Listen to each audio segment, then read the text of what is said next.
All right, welcome. We're going to begin this morning with Mark Gaines, pastor of Eagle Heights Church, is going to lead our invocation. Mayor and council members, I'd like to say, first of all, we respect and we honor what you guys do. And may God just bless each of you and your families, and may He multiply your time. Will you pray with me? Dear God of all creation, we come before you today to give you all honor, praise, for you alone are worthy.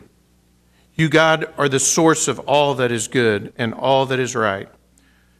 You are the source of all blessings, and we thank you for the gift of grace that's been freely given. Now, Lord, we thank you for the opportunity to come together today. We look to you for your divine guidance. First, Lord, we want to thank you and give you thanks for our new mayor, David Holt. And we pray that you will bless and protect Mayor Holt and his family. We pray that you, Lord, will give him great wisdom, that you will give him great favor, and that you will give him the ability to bring about unity and unified decisions in this city council throughout his term of service. May you extend your hand of blessing on this meeting, guide and direct all that happens here, and bring about productivity and respect for one another as we work together towards the continuing progress of this great city. We thank you in advance for helping us to accomplish our work and our goals this day. Amen.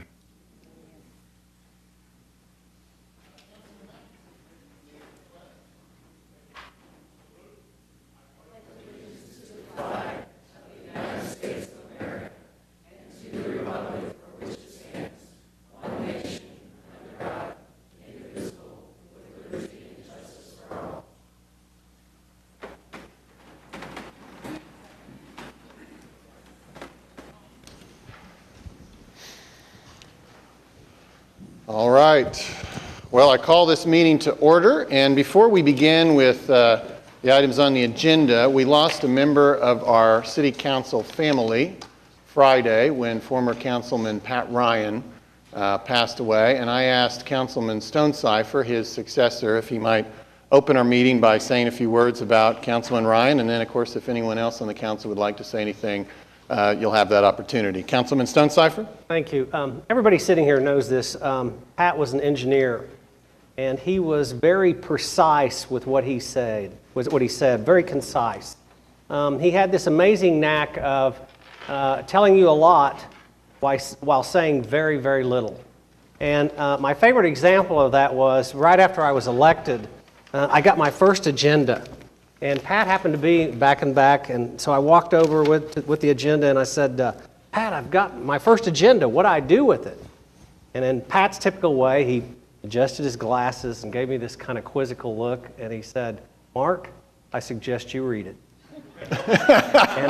and I learned a lot from that. And like he did, I read it cover to cover, and I marked it up and asked a lot of questions. And so I'm going to miss Pat.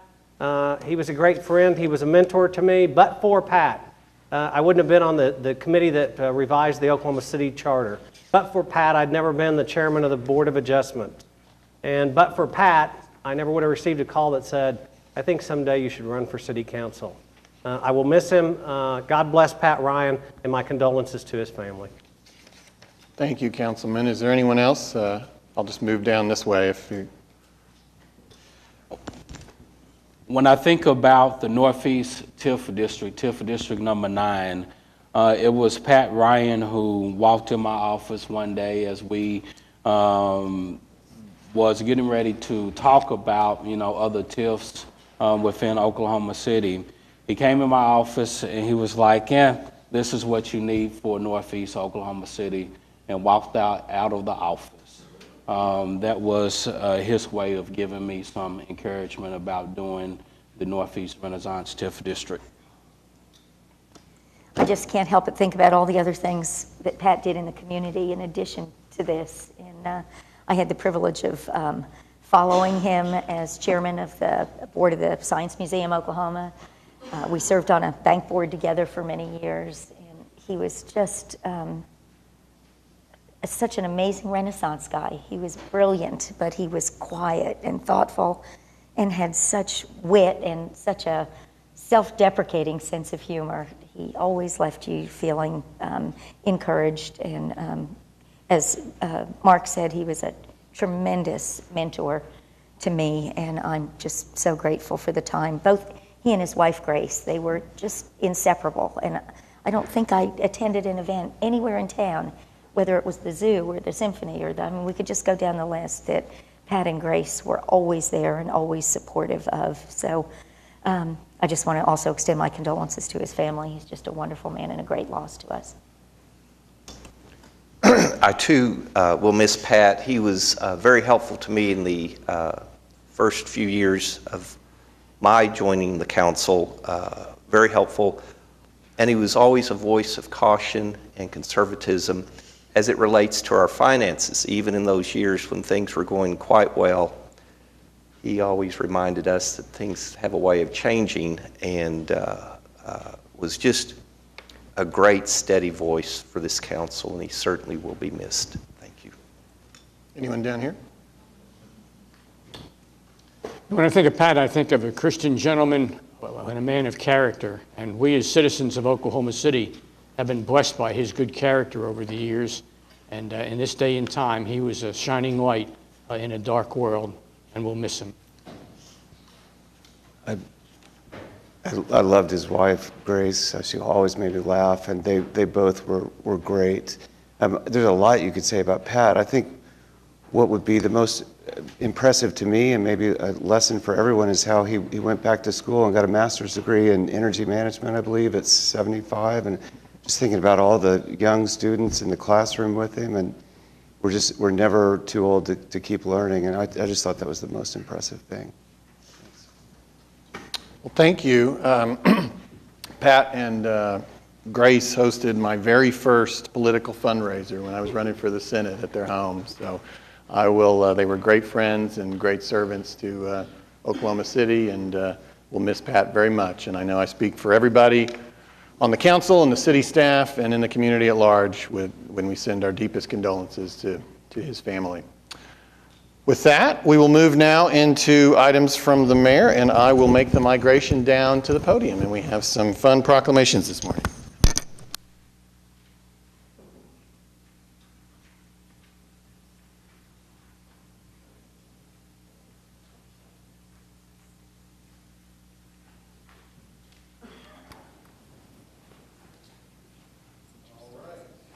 All right, good morning. We will start with the Festival of the Arts. We have a proclamation, and where's our Festival of the Arts team?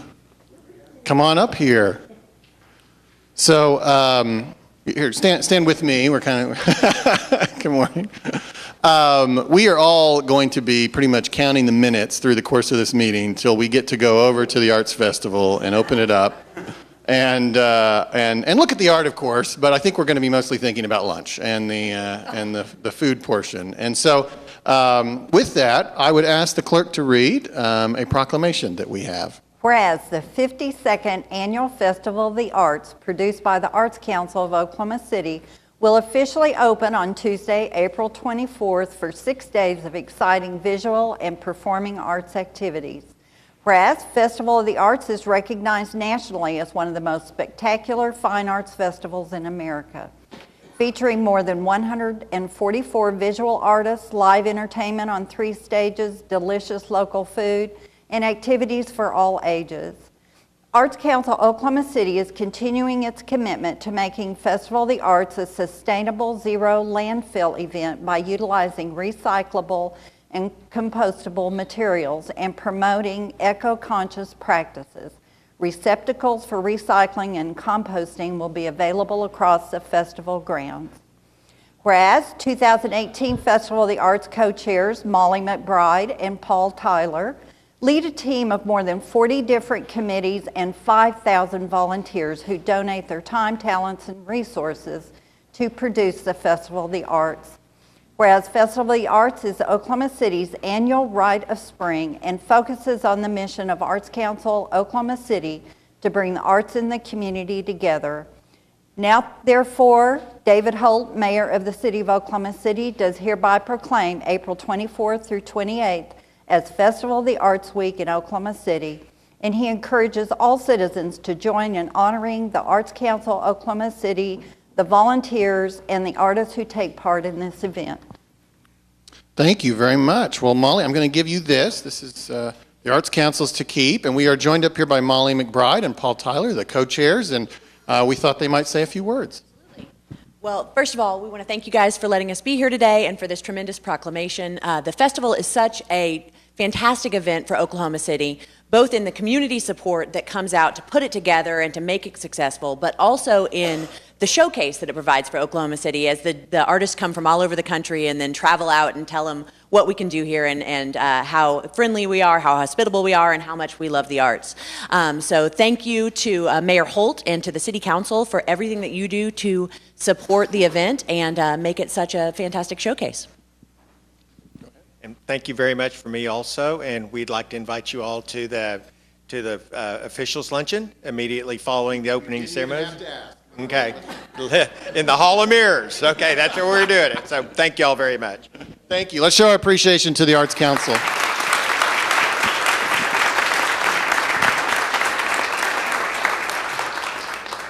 All right. It is Police Appreciation Month, and we wanted to invite Chief City and his team up here.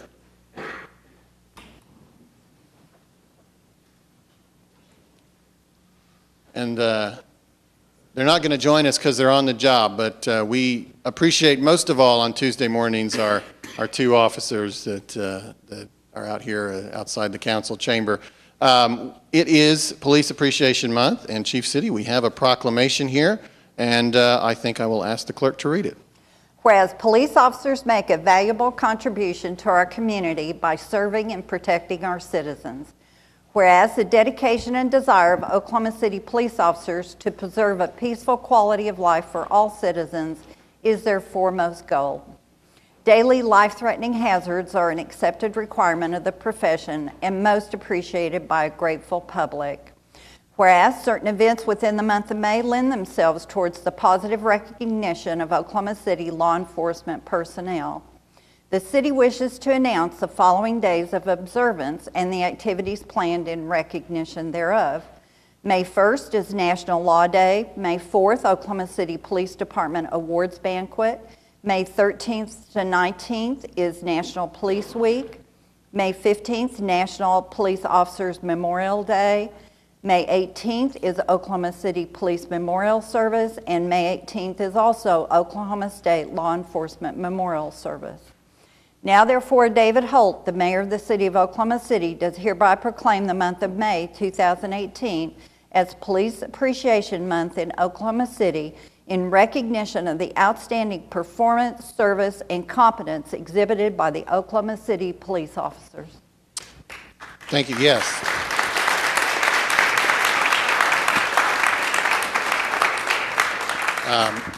Yeah, and the good news is I misspoke a moment ago. May is Police Appreciation Month, which means we didn't miss most of it already. So it's still coming.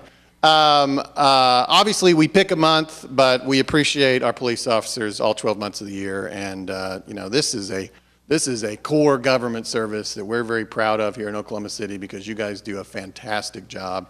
And that's not just me talking. We do a citizen survey, and we ask the citizens every year, and they agree that you're doing a fantastic job. And 1 month we're going to show our appreciation, but we want to do that every month.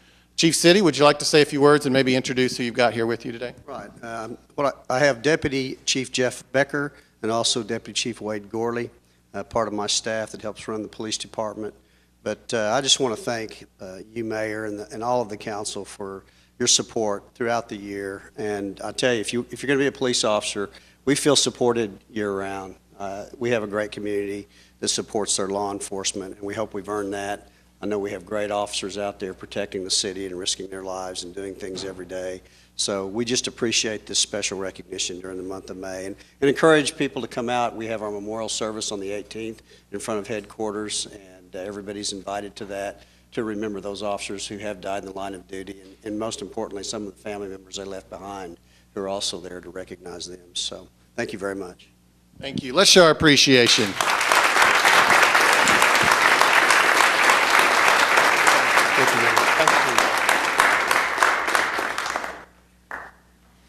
Council, if it seems like we have a heavy load this morning, it's probably because I pushed everything off 2 weeks ago. So my apologies and thank you for your patience. Child Abuse Prevention Month. If our folks could come up here, bring them all up here. Don't be shy.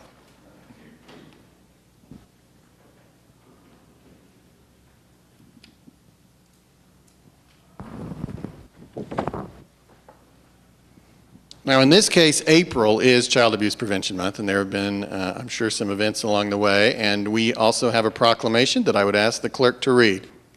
Whereas Oklahoma City's future prosperity depends on nurturing the healthy development of the more than 180,000 children currently living, growing, and learning within our community.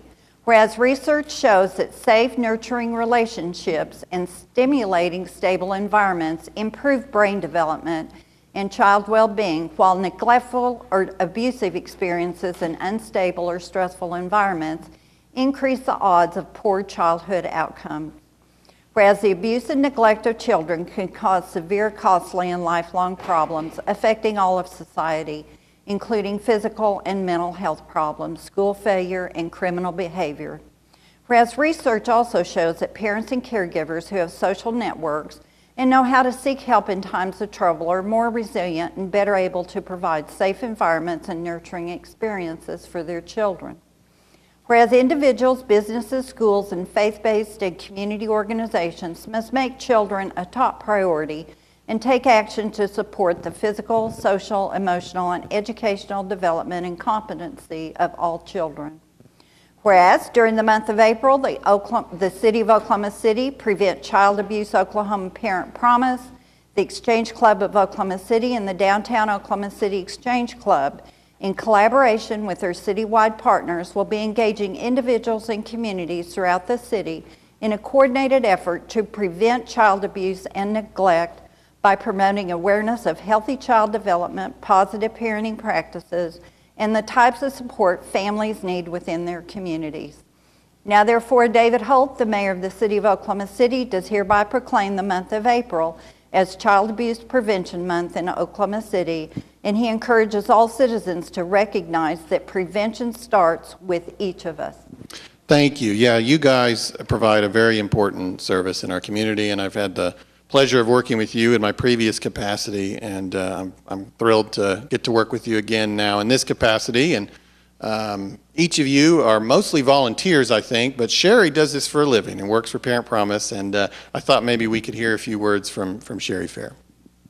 Thank you, Mayor. And on behalf of the board and the staff and all the children and families we serve, Parent Promise Prevent Child Abuse Oklahoma would like to thank you for your support in making this proclamation. With nearly 3,000 confirmed cases of child abuse and neglect in Oklahoma County, all of us work every day, including Shauna, who runs our programming department, to create stronger families and raise healthy children, because we know if we're going to keep on this great track Oklahoma City's on, then we're going to have strong families and healthy children in the future. And so we thank you. And we also invite everybody out to the Capitol tomorrow morning at 8:30 to join us in the Field of Flags, which is a healing field to honor the children who have lost their lives to child abuse and neglect. Right. Thank you. Let's show our appreciation to these folks.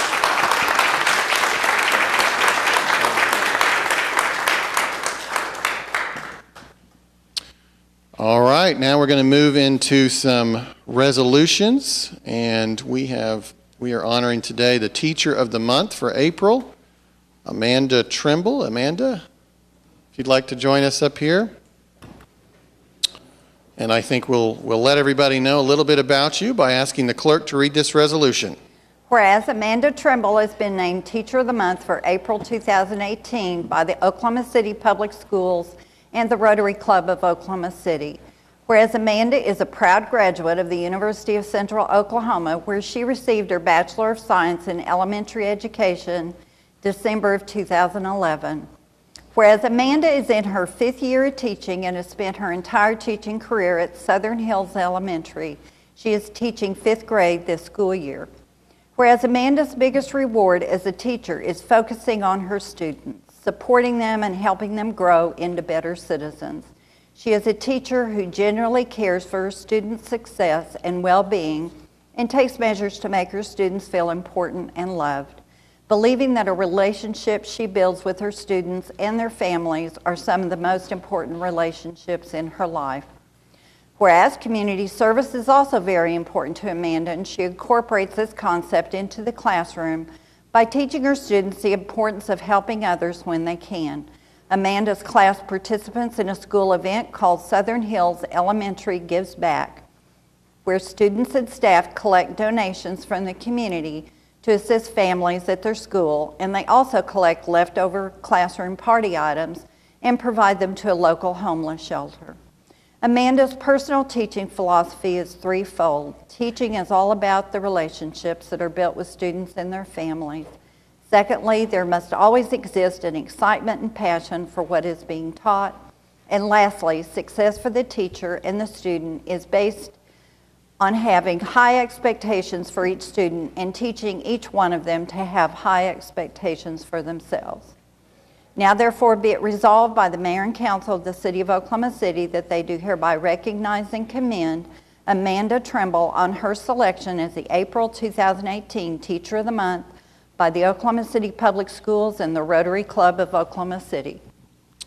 Thank you. We are so proud of you and so grateful that you do what you do here in Oklahoma City. And we were talking in my office, and you're not from here, but you've chosen Oklahoma City, and we're very, very grateful for that. And I want to give this to you, and we'll let you say a few words in a moment, but this is actually a resolution, which means we're all on the edge of our seat waiting to see if this is going to pass, okay? So Councilman Greenwell, is Southern Hills in your ward? Would you like to make a motion?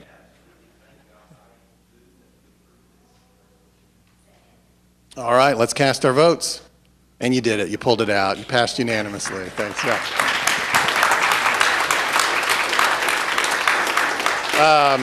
Would you like to say a few words? My principal prepared me. As Mayor Holt said, I did not grow up in Oklahoma. I grew up in Houston. Told him my dad and mom, they moved up here. My dad got a new job and said, if you want us to keep paying for your college, like, you'll come too. So I was like, well, I guess I'm coming. And I was ready to hightail it out of Oklahoma. I'm a Texas girl.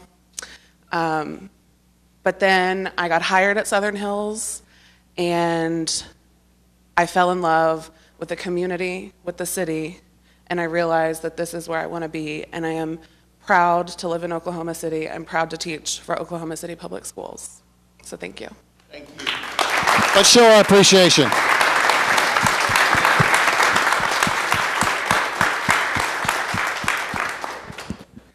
All right, we have one last resolution. Oh, there's no time. I'm sorry. We're going to have to. Well, you've been bumped to the next episode. No, please welcome Drew Watson, and would you come up here? Didn't have to come far, just walked up from the second floor.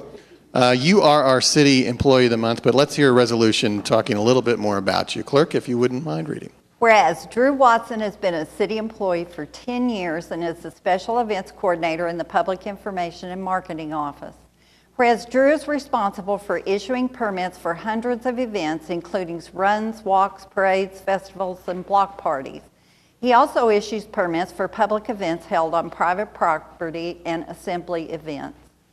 Whereas over the past year, Drew Watson issued 292 activity permits, 155 revocable permits, and 40 assembly permits. He hosted 91 pre-event meetings with event coordinators and attended 42 of those events. Whereas Drew spends many hours on the phone with event coordinators, patiently educating them about the permitting process and explaining the importance of event safety, assisting them throughout the entire process and proactively reminding applicants of upcoming deadlines.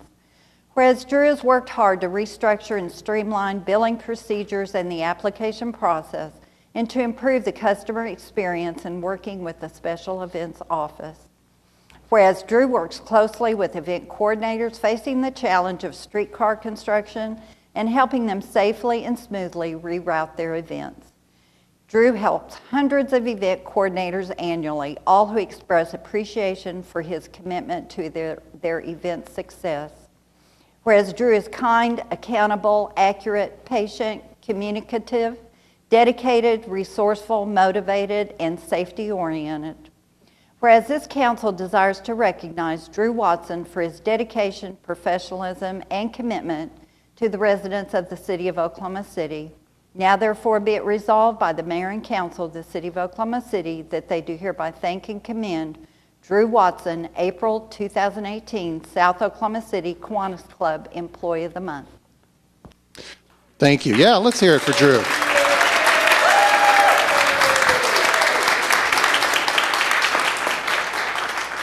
Now, if I remember correctly, you said you live in the Miller neighborhood, Councilwoman Salyer, is that you? Would you like, this is a resolution as well, so would you like to make a motion? I would second all those wonderful things said, Drew. Thank you for how many organizations you've helped over all this time. And it's a tricky, when the clerk said, you made everybody happy, I'm not sure that's completely true. I felt just really close to almost everybody, but I would make a motion to approve. Second. All right, we have a motion and a second. Now, yeah, I don't know if they told you, this is actually really high stakes. If you pass, you are the employee of the month. If you fail, you're fired. Yeah. So, I don't know. Let's cast our votes. It passes unanimously. You're the employee of the month. Would you like to say a few words, Drew? A few words? I just want to thank the mayor and council for this honor, and also I want to appreciate the South Oklahoma City Kiwanis Club for sponsoring this. And I better thank my cheering section, our public information and marketing office for always being there for me and supporting me, and my boss, Christy Yeager. One last thing I'd like to say is that there's a lot of different folks that make events happen in this city, from our event coordinators to our police. Our special events unit is the best, and our partners like the Oklahoma City County Health Department and Downtown OKC Inc. A lot of folks put their hands in events, and I have a little small role in that. I feel like events build a stronger community, can promote wellness and health, and really just elevate our standard of life in Oklahoma City, and I really think that events are important. So I love my job, and thank you very much. Thank you, Drew. Drew, it's yours. Well, thank you to Drew, the PIO department, and all the city employees. We're very grateful for you. Thank you.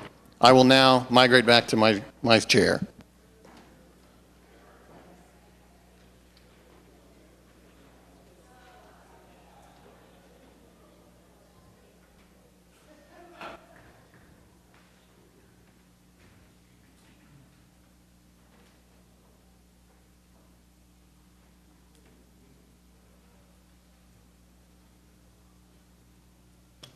Okay.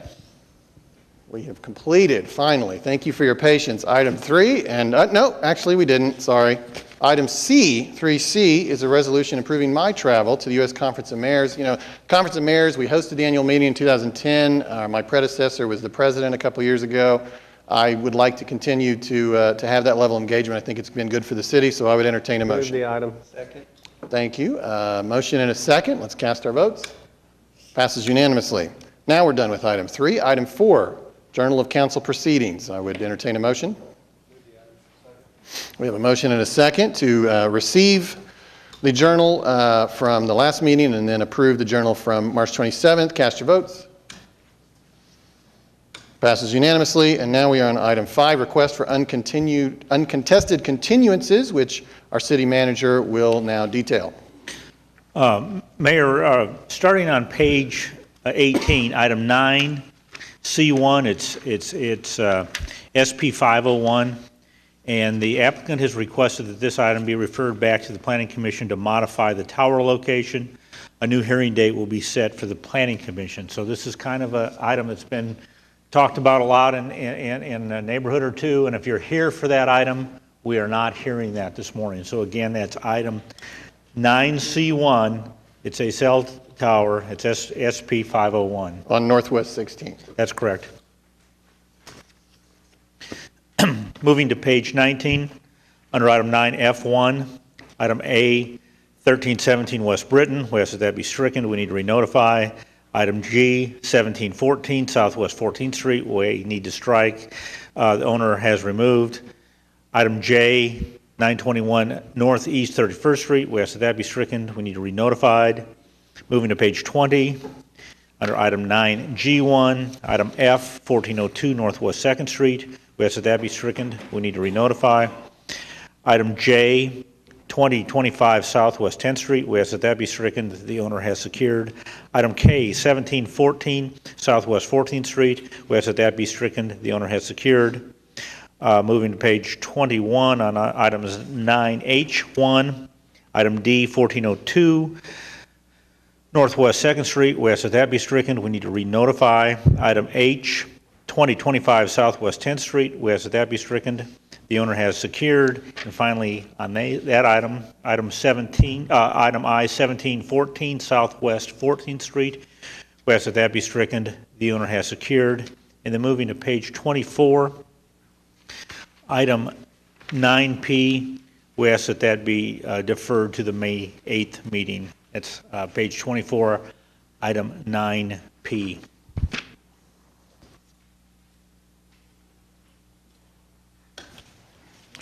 Thank you, Jim. All right. Item 4, revocable permits. We have item A, which is the Asian District Cultural Association's request to hold the Asian Night Market on June 9th, and I believe we have someone here to speak on that. Yes. If you just come to the podium and why don't you, before you begin, state your name and address. My name is Toon Nguyen, and I am the president of the Asian District Cultural Association. My business address is 2423 North Clawson Boulevard. I'm here to speak because we're in partnership with the City of Oklahoma City Parks and Recreation Department to hold our inaugural event. It's going to be the Asian Night Market Festival. It's going to be held on Saturday, June the 9th from 6 p.m. to 11 p.m. And the purpose of this festival is to bring cultural awareness, cultural diversity to our city. We have a lot of things on our agenda. We have a lot of food trucks that are cultural food trucks, a lot of food vendors that will be there. We will be hosting a cultural fashion show, and Mrs. International Vietnam, Samantha Vu, will be coordinating that event, as well as some cultural performances from India, Laos, Thai, Burmese. We have a lot of cultural, different ethnicities and different cultures that are involved in this planning process. Thank you very much. Any other discussion and questions? It sounds awesome. I'd like to, I think I'm going to try to attend that. Councilman Shadid, did you want to make a motion? Second. All right, we have a motion and a second. We'll cast our votes. Passes unanimously. Thank you so much. Have a great event. Yes, sir. All right, we have item 4B. OKC Public Tennis LLC is wanting to hold the 2018 Girls State Tennis Tournament. Do we have, yeah, it looks like we do. If you wouldn't mind introducing yourself and giving your name and address. Good morning. My name's Steve Henry. My residence is 3008 Southwest 132nd Place in Oklahoma City. I am the operator of the Will Rogers Tennis Center located in Will Rogers Park. For the past 30 years or so, we have hosted the Boys and Girls State OSSA State Championships. And this event is for all classes for the whole state of Oklahoma. And really because the way we've run this event and it's continued to grow, we've been experiencing spectator participation for about 2,500 people per day. That does not include coaches or players. But because of this, traffic's become a problem, and what we're asking is to turn Pat Murphy Drive into a one-way street during this 4-day event to help with traffic flow and to ease access for emergency vehicles if that's necessary. Okay, thank you. We have a motion and a second. We will go ahead and cast our votes, and it passes unanimously. Thanks for coming down. All right, now we have item 4C. This is a revocable permit with Scissortail Community Development to hold the 2018 Cinco de Mayo Festival. How are you, Robert? Why don't you introduce yourself and give your address as well? Good morning. My name is Robert Ruiz. I'm the president of Scissortail Community Development Corporation. Our nonprofit address is 302 Southwest 25th Street in South OKC. And we've been having these community festivals now for several years, but we've been holding them on private property and working with Drew. And I definitely want to second what Drew said. We definitely feel that these festivals are a large part of strengthening our communities. I feel like there's no better reflection of what a community really feels like than at these types of community events. So we've always held Oklahoma City Cinco de Mayo Festival and Fiestas Patrias at the old Plaza Mayor location. And with the closing of that, we were in search for a new place to hold these festivals. And we were very glad that we ended up and landed with a partnership with the city of Oklahoma City through the Parks Department to now move these festivals to Wiley Post Park. So this first festival, Oklahoma City Cinco de Mayo, will be held at Wiley Post Park Sunday, May 6th. And one of the things that makes this festival very special is our sister city relationship with Puebla, Mexico. For those that might not know, Cinco de Mayo is a commemorative holiday of the Battle of Puebla, where a highly outnumbered Mexican force beat a French army. And it's a big deal that we have this relationship because we get to really have the most official Cinco de Mayo festival in the whole country because of that relationship with Puebla. So it's something that we've seen grown from year to year. We expect 15 to 20,000 people. And like I said, just really great to have a new beautiful venue with the river and the city as a backdrop as well. That sounds great. Well, thank you. I guess we have a couple words involved here, so maybe I'll, for no particular reason, I'll move for approval. Maybe we can get a second from Ward 6. Very good. Any other discussion? All right, we'll cast our votes. Passes unanimously. Thank you. Thank you. I appreciate it. Sounds like a great event. Thank you.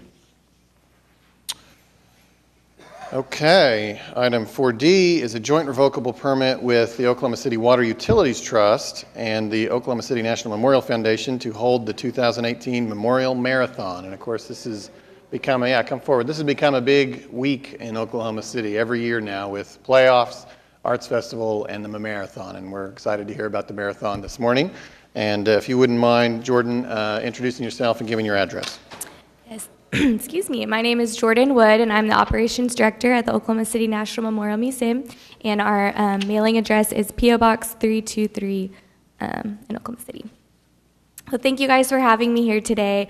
I can't believe I'm here the day that Drew gets honored because we work alongside with him all year, along with a lot of our city partners who have helped make our course safe for all of the runners that are coming this weekend.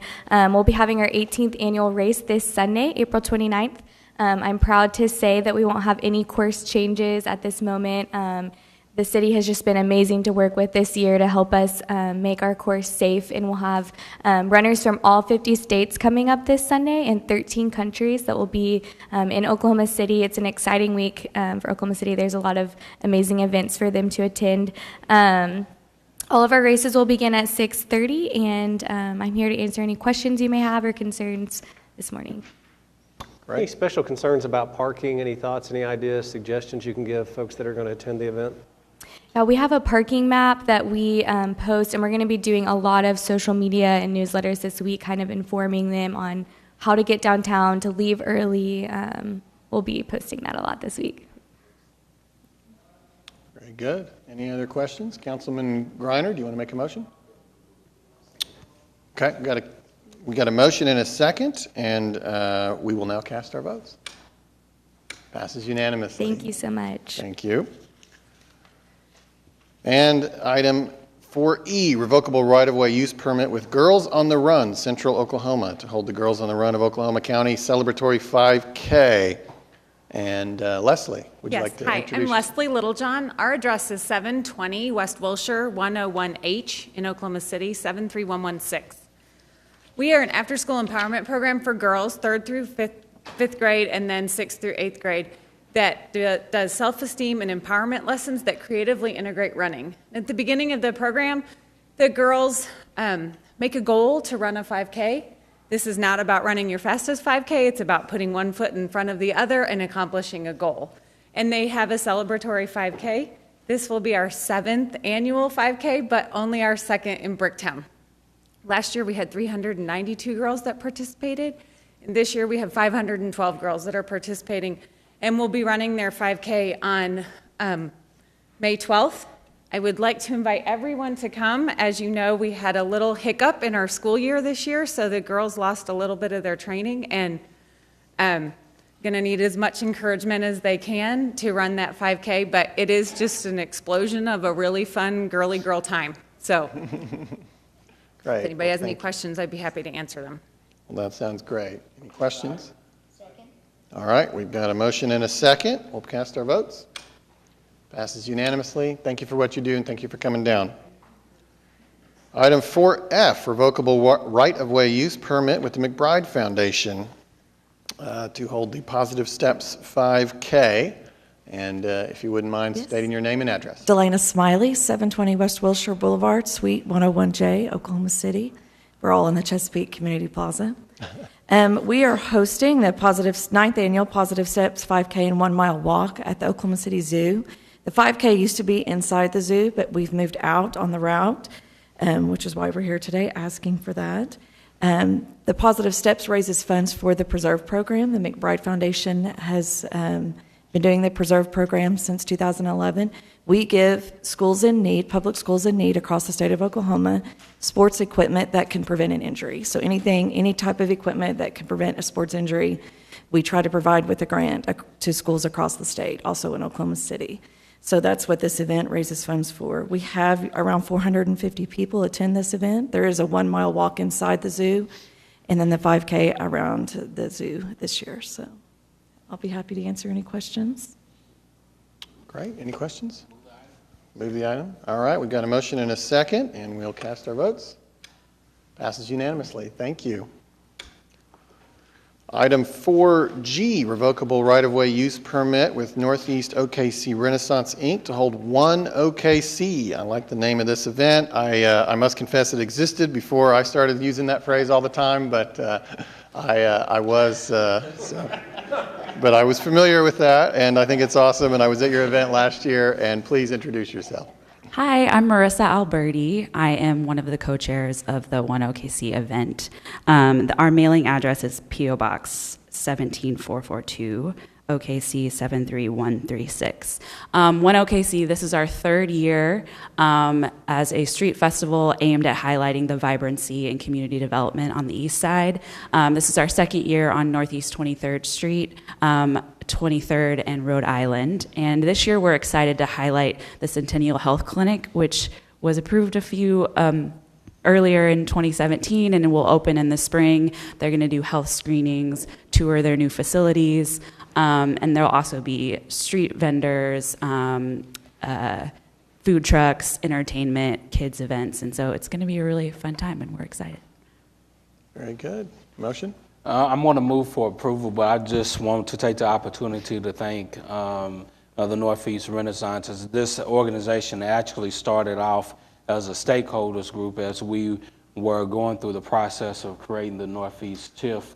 We brought different community leaders together, and from what started off as a stakeholders committee turned out to be an organization. And so I just want to take this opportunity to thank you all for continuing the work in Northeast Oklahoma City. With that said, I move for approval. Second.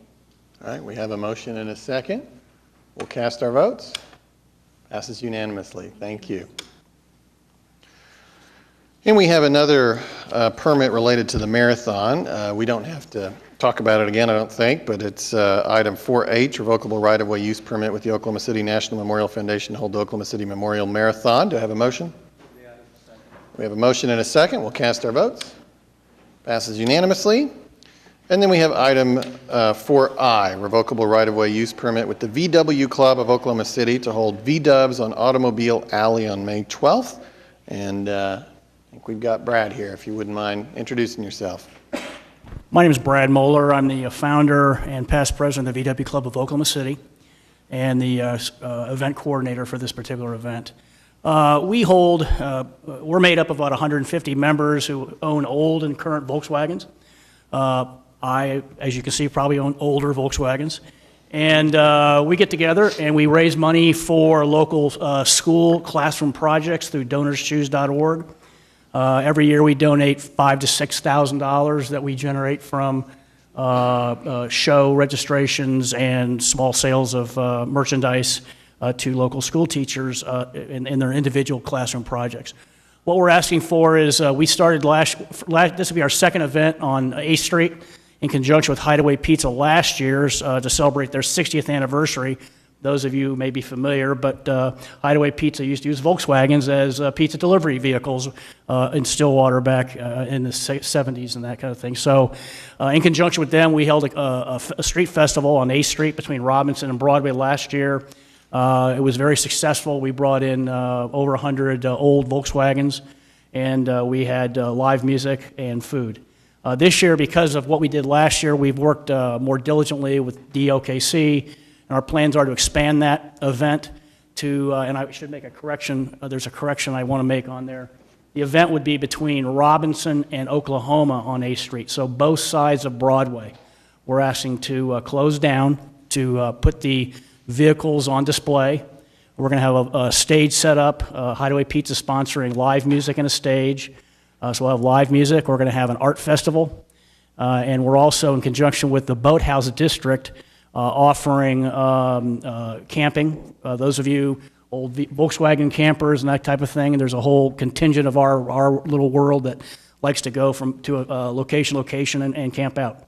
So our goals here is to bring a lot of people into Oklahoma City that maybe not have ever been to Oklahoma City, from Arizona, New Mexico, Kansas, Texas, for this event, for a one-day event from 6 a.m. until 6 p.m. on Saturday, May 12th.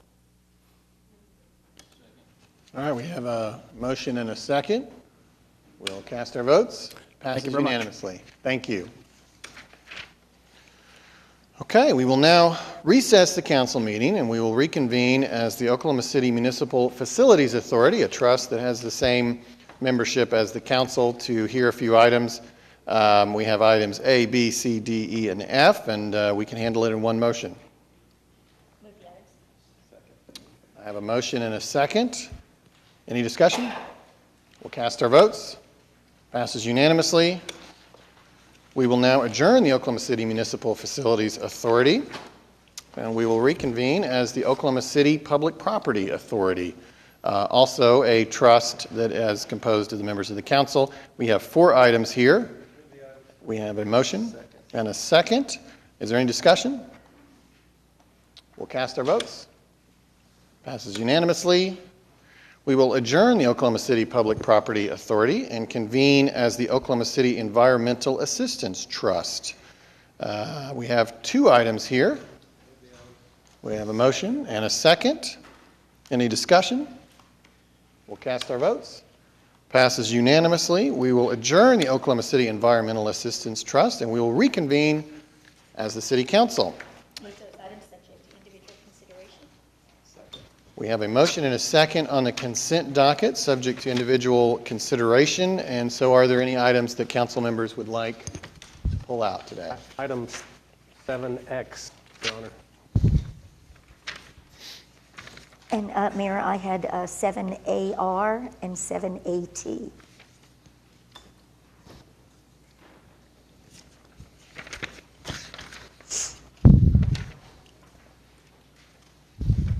Did you say, Councilwoman, did you say 7AT? AT, yes.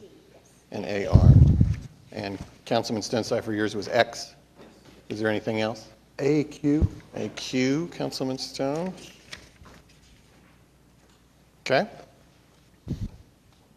And you have a presentation relative to which item? AP. Moon Elementary School. Okay. Anything else? All right. Well, maybe we'll move then in order, which I think begins with item X.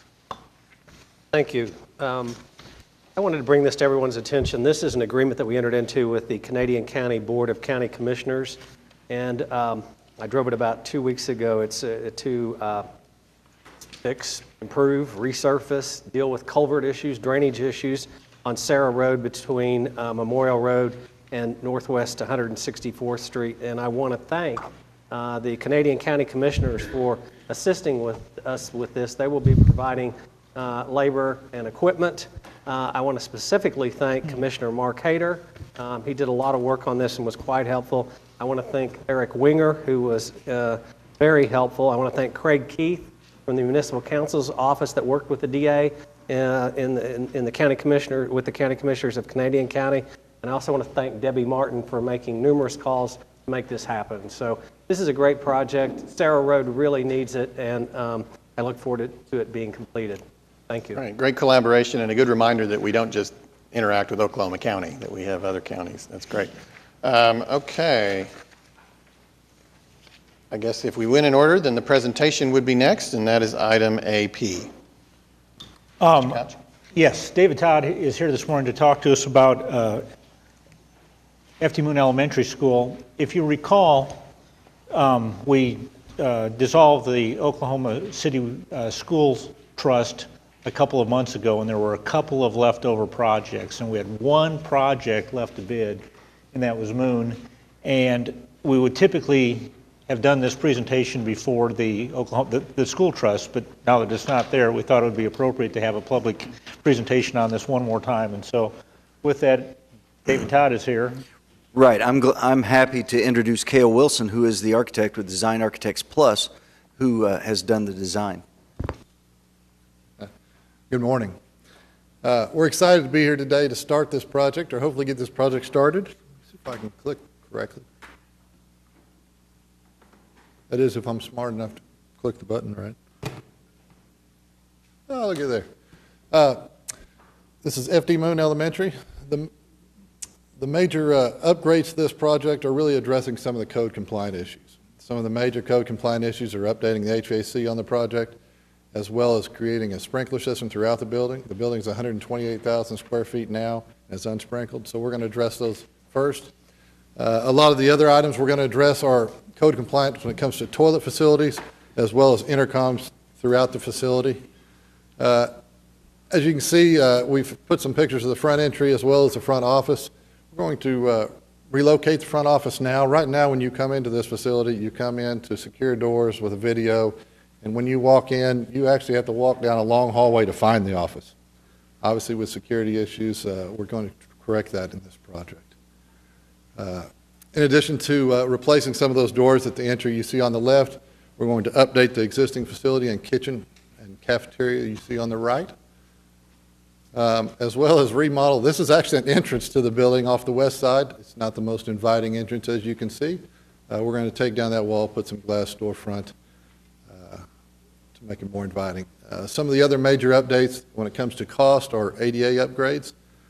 This facility hasn't really been touched when it comes to ADA stuff since 1960-something, and as you can see, guys around here are familiar with the step up to get to the urinal that really doesn't work for ADA, so we're going to correct that, as well as install an elevator to the second floor of this facility. Some other cosmetic items we're going to look at is replacement of the second floor flooring, as well as all the classrooms in the facility. A few years back, they remodeled the flooring in the first floor. We're going to do that in the rest of the facility, as well as going in and replacing ceiling tile in the classrooms and painting the classrooms. Another picture there you see on the left is just outside that west entrance. We're going to go and replace the soffit, as well as some of the plexiglass windows they have throughout this facility with glass, so we can get more light into the classroom spaces.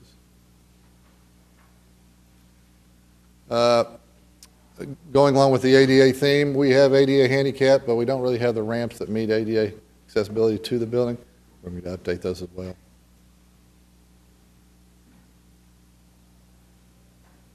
Apparently that's as far as I'm going. Oh, there we go. Obviously, we plan for alternates if funds are available. A few of the alternates here are replacing the mark boards and tack boards in the classrooms, as well as replacing the existing flooring in the gymnasiums. They have 2 gymnasiums in this facility that have vinyl tile flooring now that we're looking to get pricing to do with rubber flooring. We've separated those, so we have funding sources we can do that. Some additional alternates are replacing some of the curtains in the really cafeteria area, as well as a stage, lift to the stage. And when we say replacing ceiling grid, right now we're replacing the ceiling tile in the classrooms. We have funding available, we'll take the grid and the tile with it. Just an overview of the project itself. It's on 13th and Martin Luther King. A layout of the school as it is today. We've really highlighted classroom spaces, gym spaces. You can see in the bottom right-hand corner the main entry, as well as the relocated office space. This is the second floor. The second floor actually houses KIP, which is separate from Oklahoma City Public Schools, and we'll have elevators as well as remodel those classrooms. This is the revised front entry. The entry is actually at the top of that sheet. We're going to create a controlled access entry so that when you come into the facility now, you will go into the main front office and actually have to check in with somebody before you get into the school. Before you walked in and kind of had your way around, which again is a concern. The budget for the program was $3.2 million. As you can see, our cost estimate was just under that, as well as estimated costs for all of the alternates. The construction schedule on this, if approved today, along with some other approvals I'm sure that we'll have to go through, we'd like to start this this summer, and it continues through 9 construction phases. We will keep this school open, so we'll do this in phases all the way. We really touch every part of this with a sprinkler system. We'll be in every room, so we'll work our way through this project, but hopefully in December of 2019 we'll have a new facility. With that, is there any questions? Okay, thank you. Any questions? All right. Then I think we may move on. Are we done with this item? Yes, sir. Mr. Couch, okay. Then we were going to move on to the quick discussion of item AQ. I believe that was requested by Coach Stone. It was. Thank you, Mayor. I just wanted to give a quick shout out to the Police Athletic League. You know, growing up as a kid, I played a lot of athletics in elementary school, and those are some of my best memories. I probably peaked athletically, I would say, the first half of the first grade.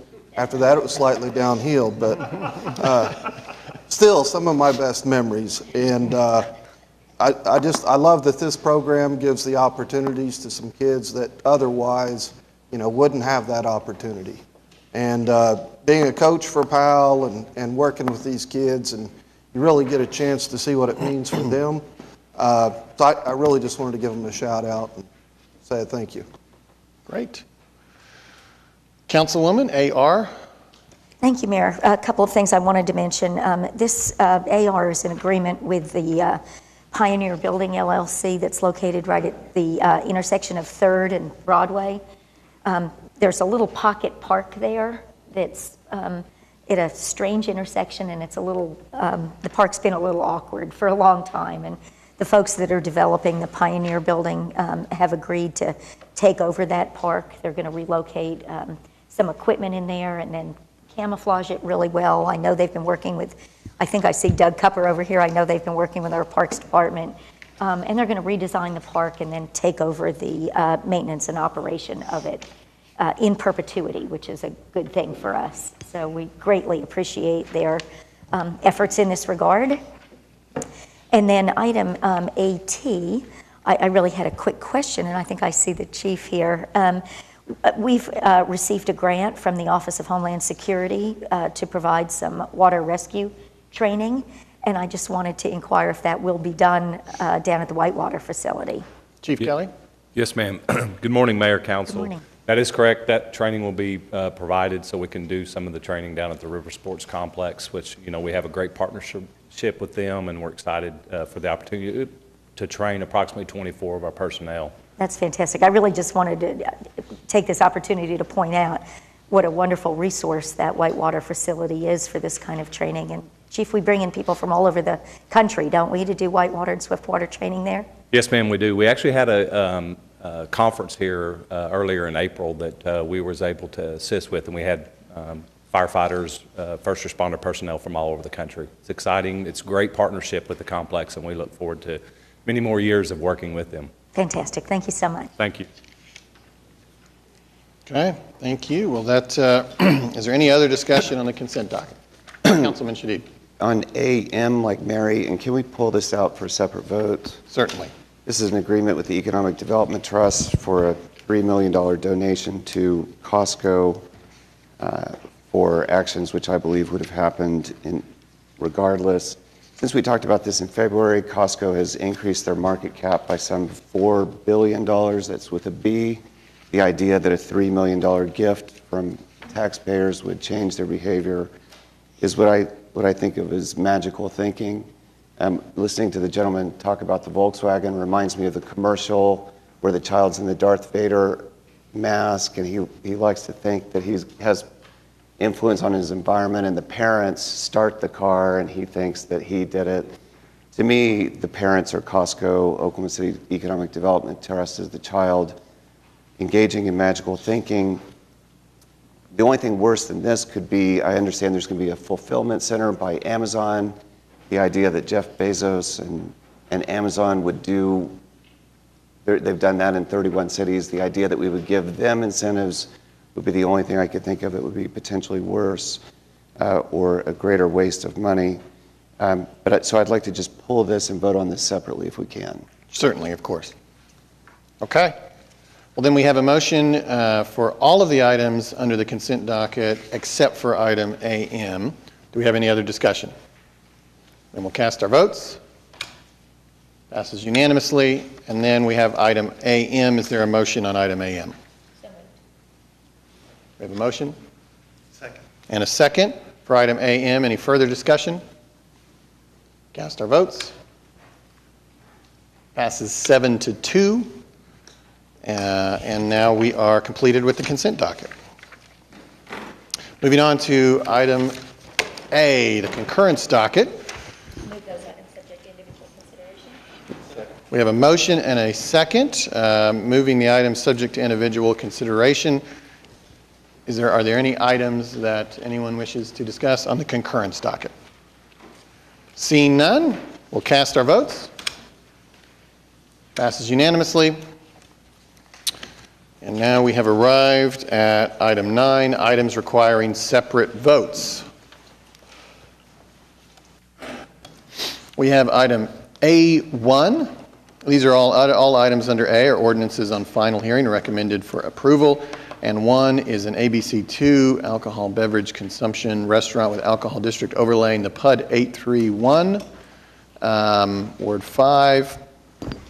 Would you like to talk about this, Councilman Greenwell? I would, Your Honor. Thank you very much. As the map demonstrates, this particular establishment is pretty well isolated. Hopefully, once Buffalo Wild Wings, and they've been open for a while, we'll see more development along I-44 because it's got great potential. South of that establishment by almost a half a mile is a new Walmart store. But I would like to call the representative up, if I may. This was approved unanimously by the Planning Commission.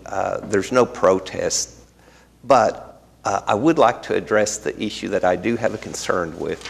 Not Buffalo Wild Wings in particular, but any establishment that serves alcohol, and the concern of what can those types of establishments do to help reduce the risk of customers leaving and driving in an impaired state? And we were talking before today's council meeting, and there's new rules that will become effective in November that requires additional training for the employees to identify customers that may be impaired.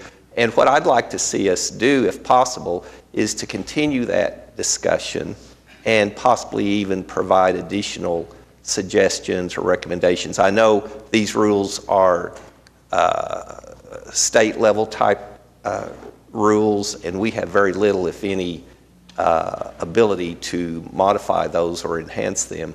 But even on a voluntary basis for establishments that have a high level of alcohol sales to work together to help minimize the risk of people driving impaired, I think would be, I'd be very pleased to see some kind of effort to occur, and hopefully organizations like yours will want to participate in that activity. And that could include even providing free trips on Uber or some other form if they feel like the individual shouldn't be driving on their own. So that's the only point I wanted to make. I would move for approval on this matter at this time. Okay. Motion and a second. Did you want to hear from the applicant? Or? If you've got anything additional to say, we'd love to hear it. My name is Randy Malone, 209 Southwest 89th in Oklahoma City. I don't have much other than to say beginning October 1st, the state will, as part of the new legislation for the new liquor laws that will take effect on October 1st, will require each employee to receive training at every restaurant in the state. Mm-hmm. Every employee who handles alcohol is required to get an employee license, and as part of that license, the training will be required in order to receive the license. I will say Buffalo Wild Wings now, this particular ownership group have been my clients for years, and I know they require training before they ever open. Yes. All their employees go through training. Right.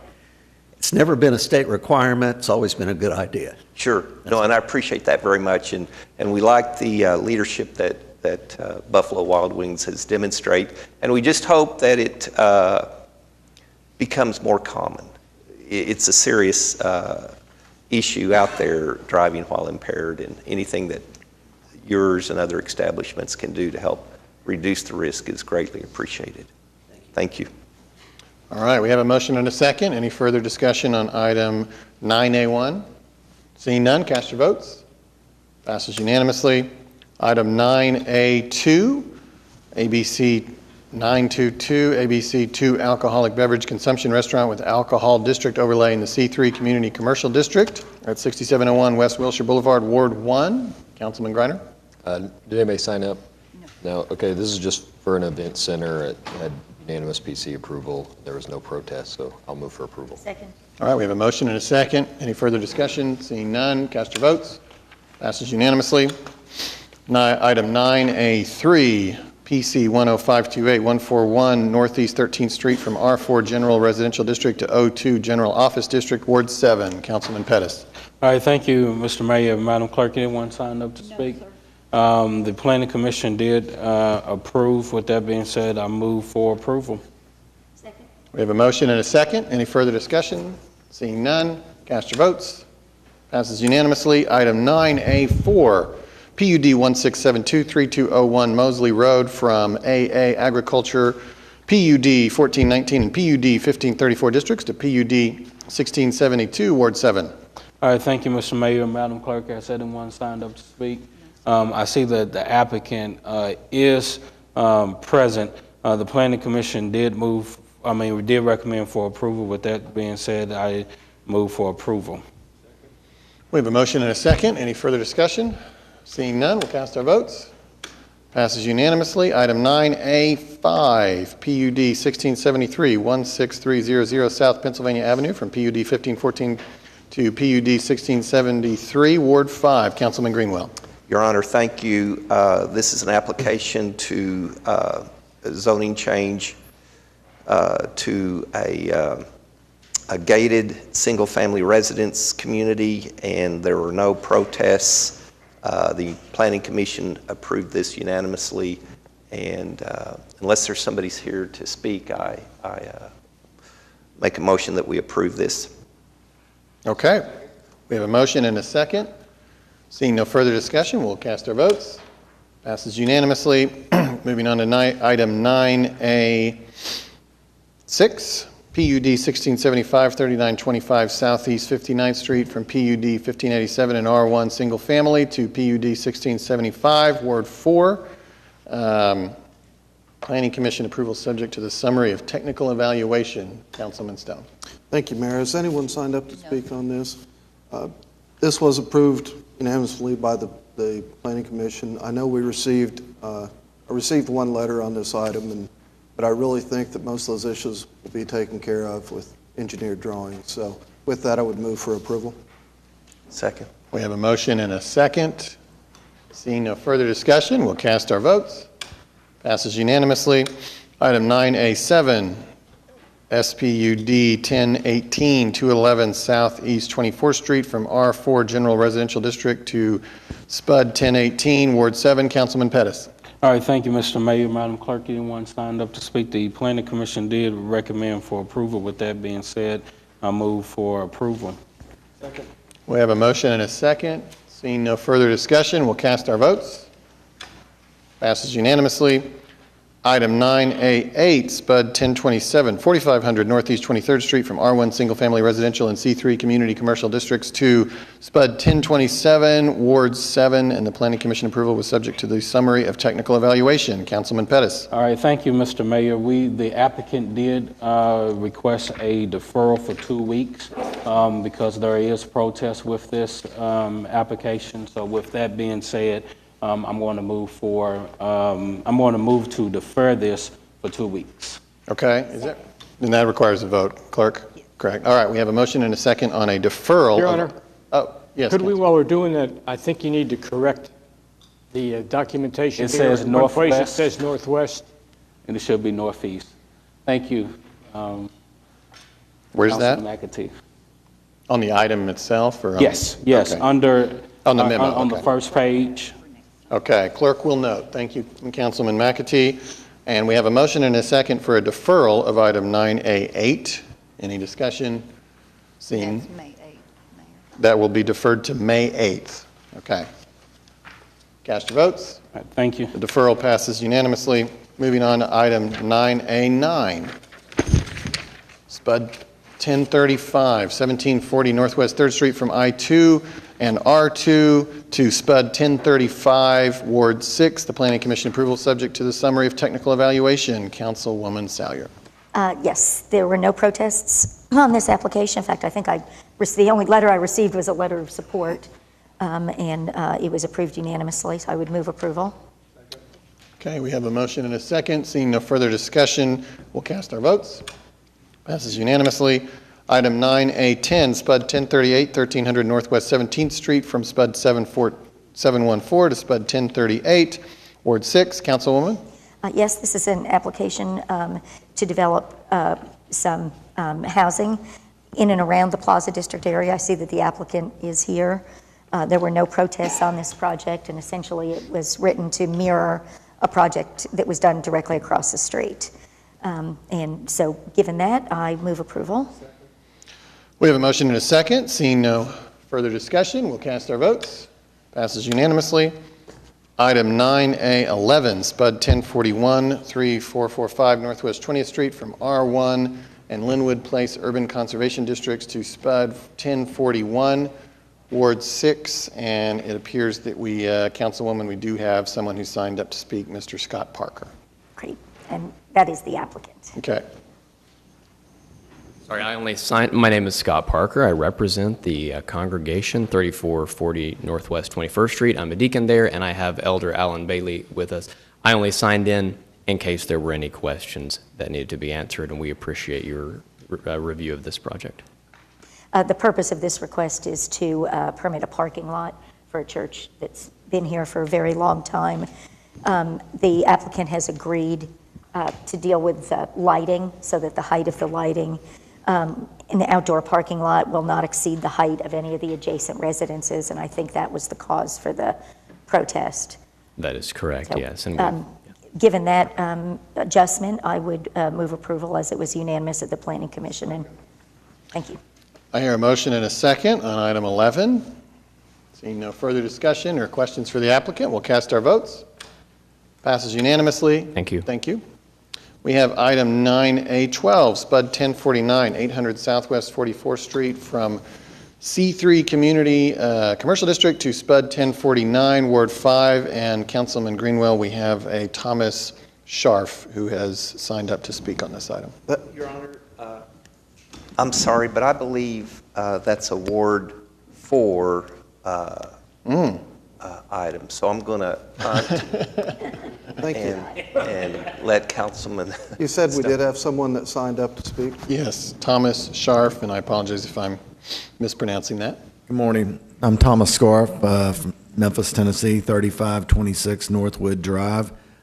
have nothing really to say, just wanted to sign up in case you had any questions. Okay, thanks. So, yeah, this applicant is AutoZone. It'll be going in the partially shuttered, I would say, old Target there at 44th and Western on the southeast corner.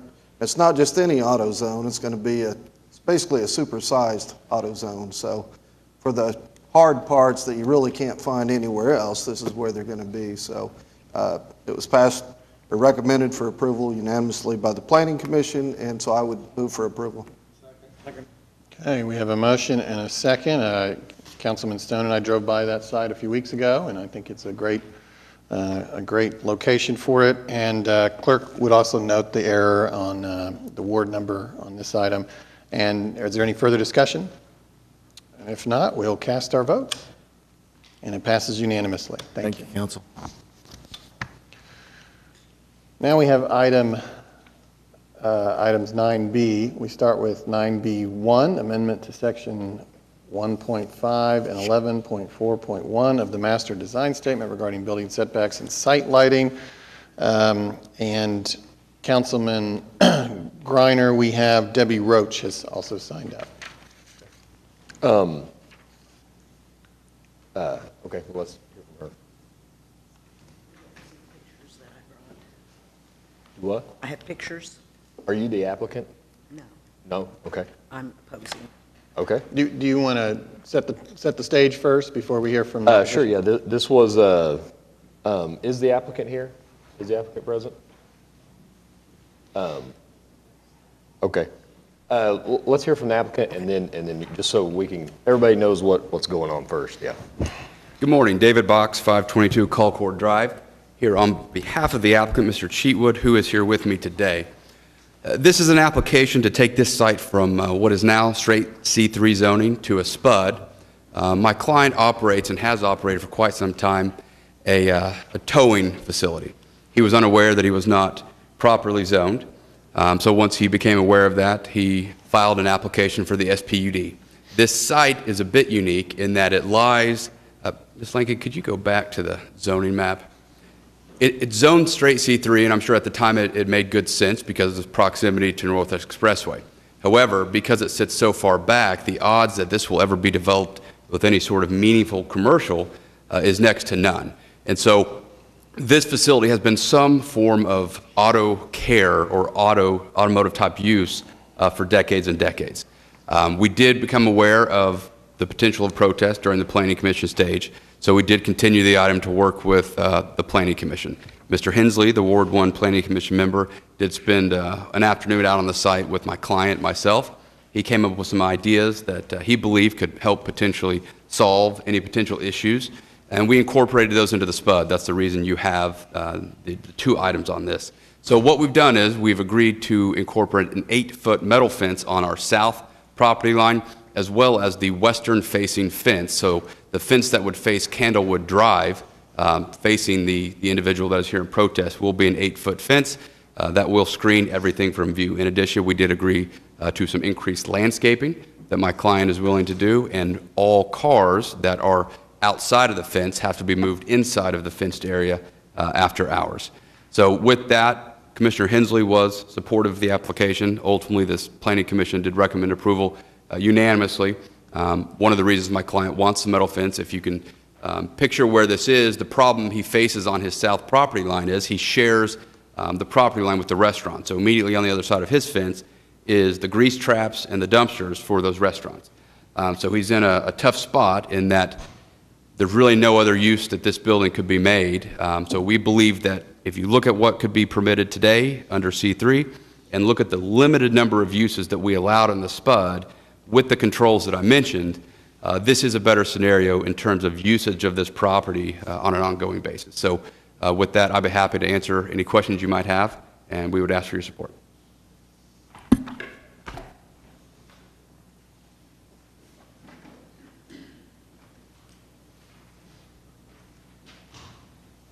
And ma'am, if you'd just state your name and address. My name is Debbie Roach. I'm the owner of Candlewood Automotive at 8337 Candlewood Drive. My husband and I opened this business 25 years ago. Since he has passed, I have been running the automotive for 14 years alone. He is correct. That was an oil change when we opened our business 25 years ago. To the back where it was storage, it was a car wash. What he doesn't have noted there is on the north side of his building is a residential. It is all duplexes. If you look at the fence, it's falling down. The problem that I'm having with my business is I'm the auto repair straight across. To the north of me, where you see that come out, is the exit for the apartment complex. What has been happening at this business is we are running a car lot with cars for sale, parked on the grass between that and Cholino's. We're also running an after-hours auto repair. If you look at the pictures that I've sent, they are parking in the curve of the Candlewood to unload and load cars. We have almost had employees ran over. I have 2 entrances to my building, and what happens, if you look at the pictures, when the cars get where it's 5:30, they're trying to get home. Everybody's in a hurry to get home. We're having them cut through our lot, about run us down. That street is not safe to be unloading cars on trailers. They are doing auto repair after 5:30 for Express Credit Auto. And I hope that they are collecting and paying sales tax on the parts that they are selling. But if it's supposed to be a tow truck facility, I think that's all it should be. He has a man that comes over every day about 5:20, 5:30, unloads. They all go into the same building. He's running every business out of the same building.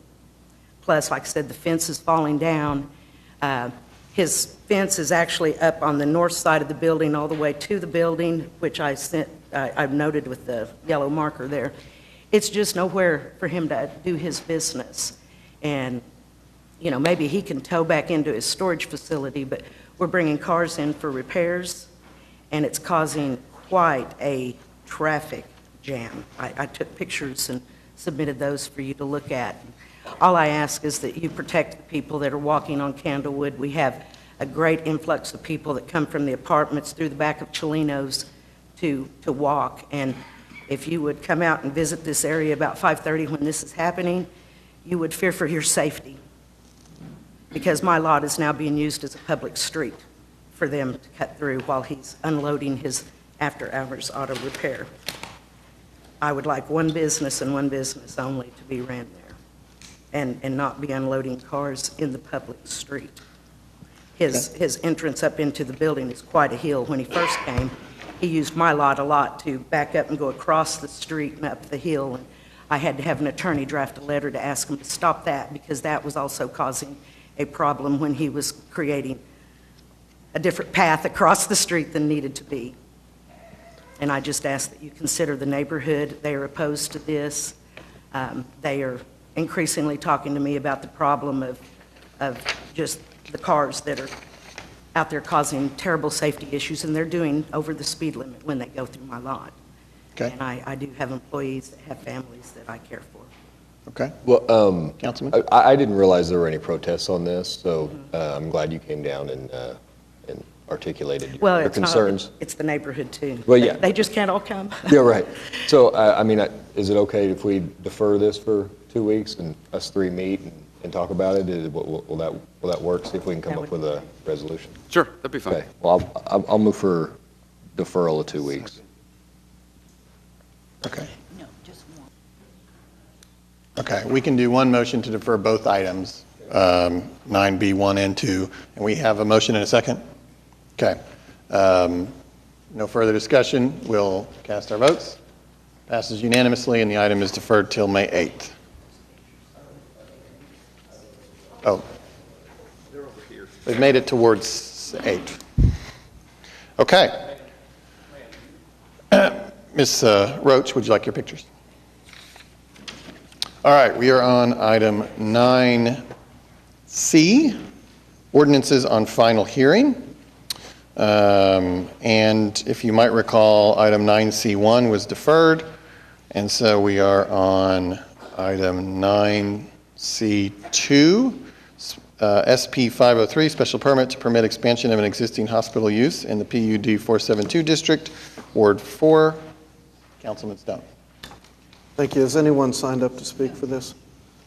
This is just the expansion, an expansion down there, the Oklahoma Heart Hospital located at Sooner and 240. Approval was recommended by the Planning Commission, so with that, I'll just move for approval. We have a motion and a second. Seeing no further discussion, we'll cast our votes. Passes unanimously. We're now on page 19, item 9D, ordinance on final hearing. This is the, and I should say, relating to taxation, amending Chapter 52, Article 4, Division 2, Section 52-151 of the Oklahoma City Municipal Code regarding fee schedule for occupation taxes on alcoholic beverages. This is the third of three steps. The last meeting, we had our public hearing, and today is to actually pass or not pass this ordinance on final hearing. We need a motion. We have a motion and a second. Is there any discussion? Seeing none, we'll cast our votes. It passes unanimously. Mayor, we need a motion on the emergency to Okay. conform to state law. All right. Is there a motion on the emergency which would make the ordinance take effect immediately? We have a motion and a second. Seeing no discussion, we'll cast our votes. Passes unanimously as well. Item 9E, ordinances on final hearing. We will need a vote on all of these. First, item 9E1, removing metered parking on the east side of North Robinson from approximately 40 feet south to 125 feet south of the south curb line of Park Avenue, Ward 6. Councilwoman Salyer. Yes, thank you, Mayor. These couple of parking issues mostly relate to the First National Center. I would move approval of E1. All right, we have a motion and a second. Seeing no discussion, we'll cast our votes. Passes unanimously. Item 9E2, removing metered parking on the south side of Park Avenue from approximately 50 feet east to 160 feet east of the east curb line of North Robinson.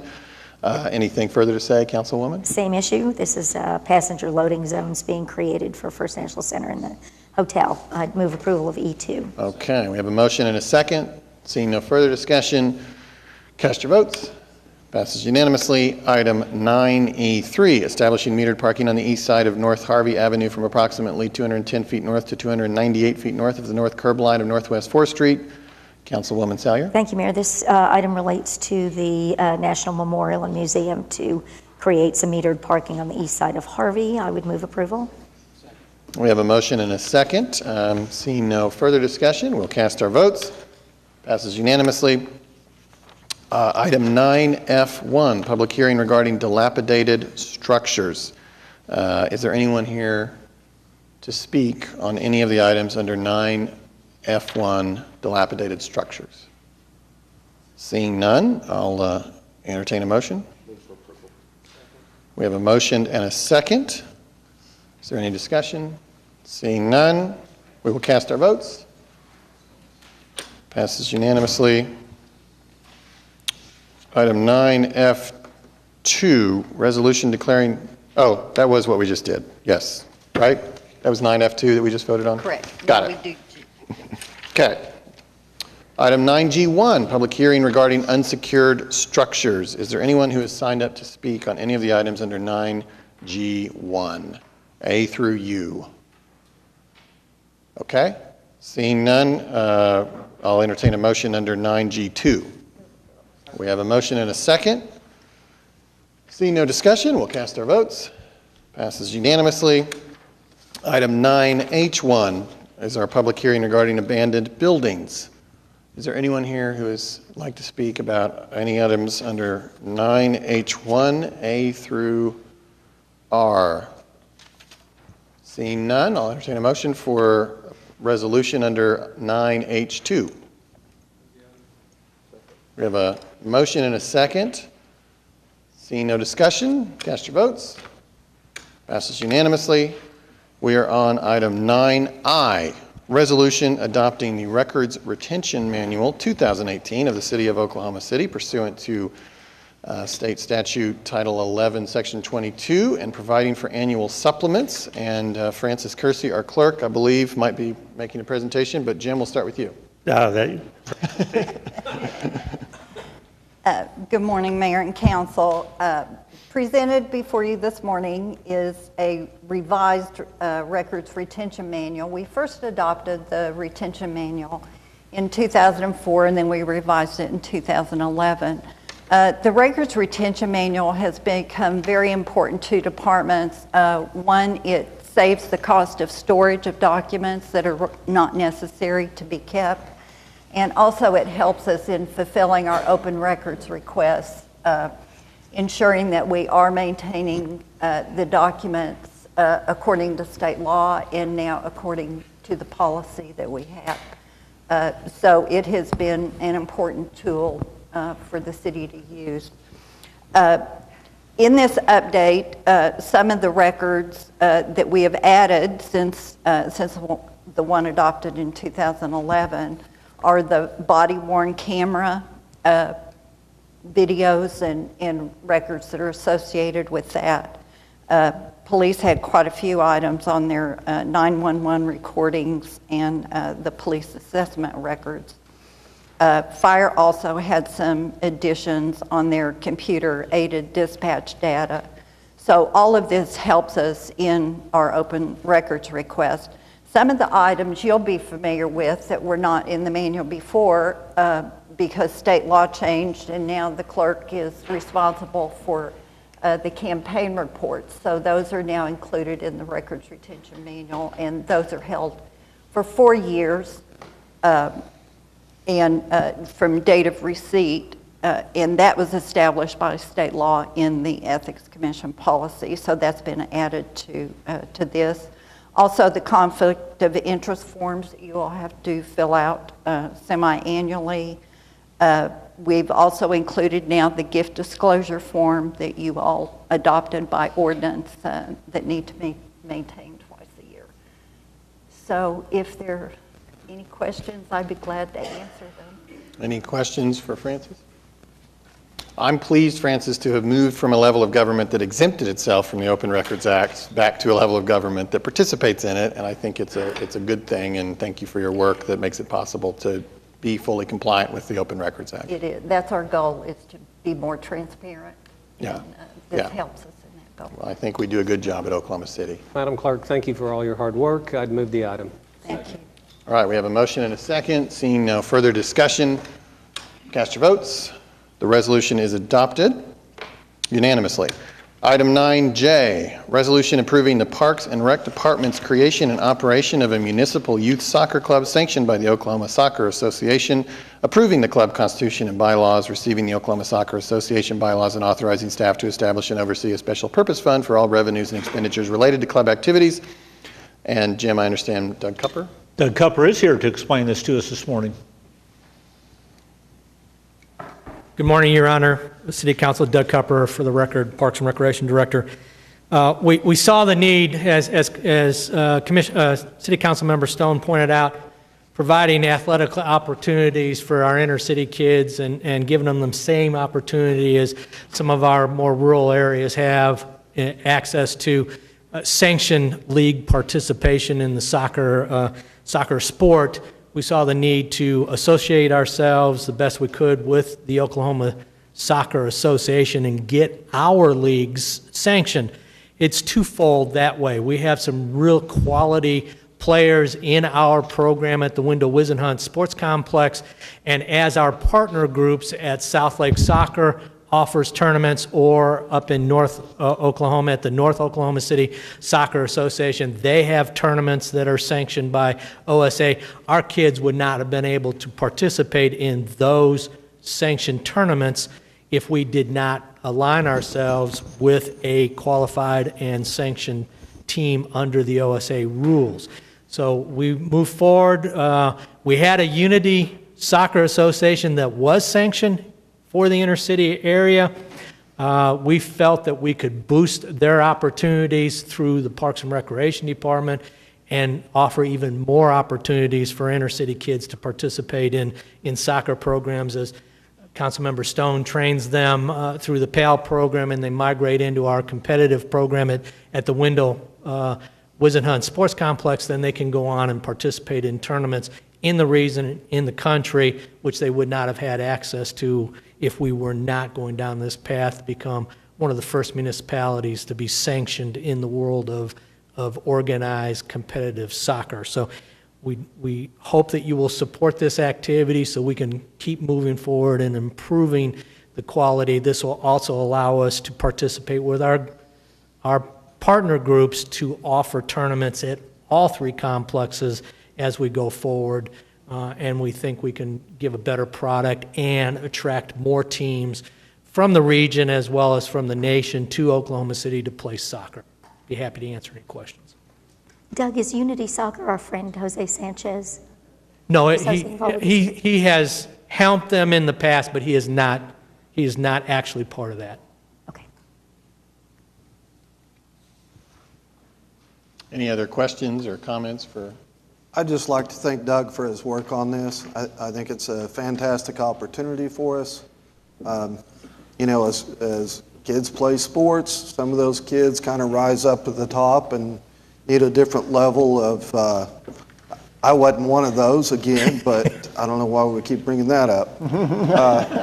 Some of those require a different level of competition, and this just continues to, give them that ability to do that. So thanks again for your hard work on that, Doug. Thank you. Okay, any other comments? Do we have a motion on this? We have a motion and a second on item 9J. Seeing no further discussion, we'll cast our votes. Passes unanimously. Item 9K, resolution establishing the honorary street sign program and authorizing implementation of the program. Jim?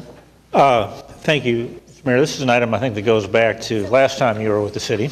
Yeah, I feel like I was kind of on the ground floor of, if you Google David Holton street naming, you might get some old stories, but so I'm very familiar with this. This has gone on for a number of years, and we've come up with what we believe is a better solution toward this.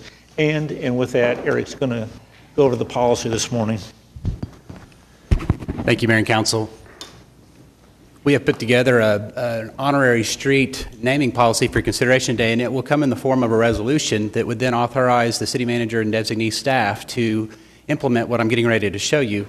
I think as a history and a little bit of a background, and you'll find this in your memo in your packet today, is historically we've had a number of street naming requests that then go through a formal street naming procedure. That goes where we actually have to make a lot of notices. There's a lot of emergency response notices that need to be done, the changing of maps.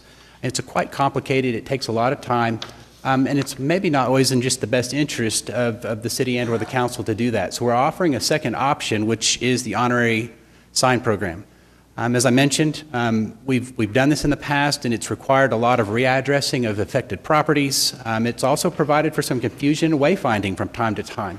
If you've driven down Robinson Avenue as a visitor to Oklahoma City, you may be on Robinson for a short period, but then it actually changes names twice in the downtown area when it then goes back to Robinson Avenue. And so we're finding that there's some opportunities like this one where we could honor those citizens or those individuals in a way that doesn't require the complete renaming of a street. We also have found that we can do this in-house, and so we've found, I believe, a cost-effective solution to make this happen.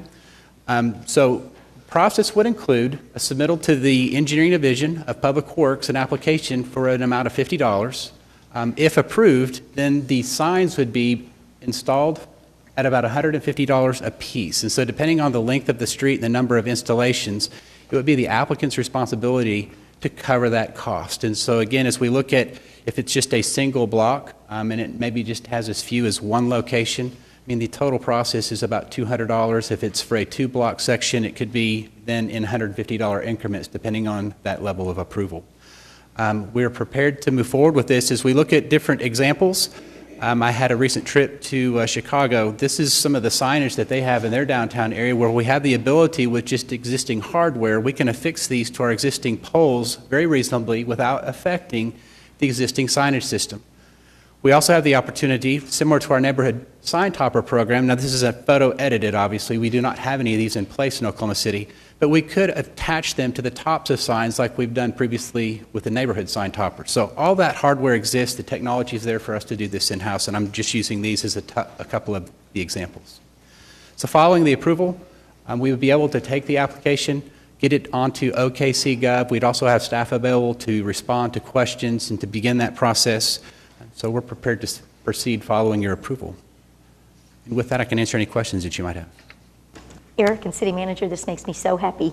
I've sent pictures from all over the country of this concept, and I just think it makes so much sense. Robinson is the perfect example where even for people that no downtown is completely confusing when you go from Robinson to Ron Norick to Thunder Way back to Robinson. It just is hard to understand. So I really appreciate you all taking this on, and I think it's a great way to handle this.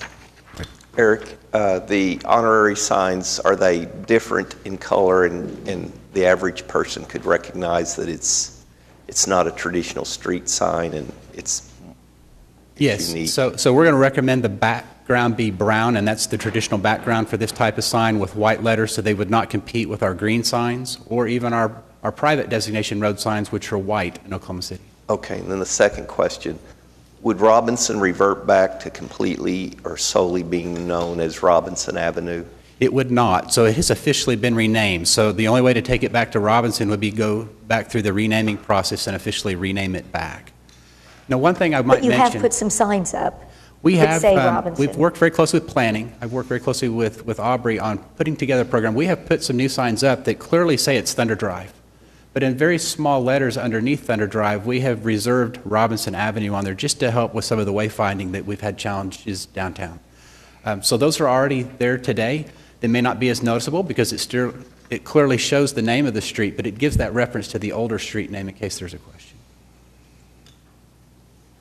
Eric, am I reading this correctly, that the Public Works Director is the approver or denier of all applications that does not come to the council? That's the way we have proposed the system, and that's what we've also done with the neighborhood as well. But that's how we have set this up today, yes. Okay. It does require a petition, so it would be more than just a single application with just a request. We would want to know that the area that the sign would be fabricated for and installed would be consistent with those in the area in agreement. So we are looking for consensus there. What's the petition requirement?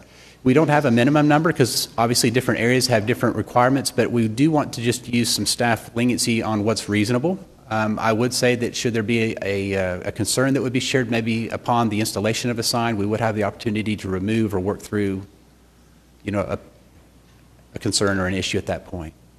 Okay. I just think we'll want to monitor how this goes, Yes. whether we see an explosion of signs or, right. or whether, Your Honor? Yes. Quick question. What about unnaming a street? If a street gets named in honorary person X, and then a group comes along sometime after that, and person X has fallen out of good favor with this group, can they unname the street? I believe we could accommodate that with it being more of a staff process to put these up and possibly take those down. But if we need to expand the process a little bit further to address what that might be, and maybe those would be the type of item we might bring to the city council for guidance, maybe we do that in the future when that occurs. I'll admit, being a new program, we don't have all of the details completely figured out. I think we have a great starting point to get it underway. Should we find some things that need correction, we'll bring those back maybe as a revised policy for the council to consider. I think this is a great process. I know Ward 7, you'll probably get 30 tomorrow. But again, I appreciate staff working on this issue. Move the item. Okay, we have a motion and a second on item 9K. Is there any other discussion? All right, we'll cast our votes. Passes unanimously. Thank you for your work on this. Item 9L, joint resolution with the Oklahoma City Water Utilities Trust authorizing the Utilities Director and General Manager to allow property owners within the Oklahoma City Incorporated area to receive temporary water and or wastewater service from another utility provider, etc. Jim. Chris Browning is here this morning. We've done these individually over the years, and this is a policy to do this in a more comprehensive manner. Thank you, Mr. Mayor, and good morning. Occasionally, private individual water and wastewater systems fail, resulting in a request from the property owner to connect to a public system.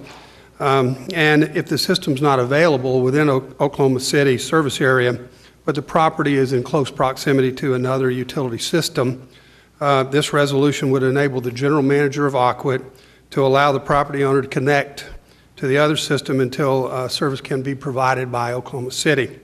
This resolution does not authorize the general manager to allow development projects to connect to other utility systems. The development projects requesting temporary service from other utility providers would continue to be presented to Aquit and City Council for consideration. So at this time, I would be happy to answer any questions you may have. So, excuse me, I've got a question on this. So how would this potentially help resolve the issue around Eagle Industries down there? Councilman, we have actually tried to work with some of the property owners down there to do this. The requirement for them to connect back to Oklahoma City service once it's available was not acceptable to them, so it was an impediment. But our bonds are backed through current and future revenues, so if we give up part of our service area, it would impact our ability to repay those bonds and to pay for that infrastructure.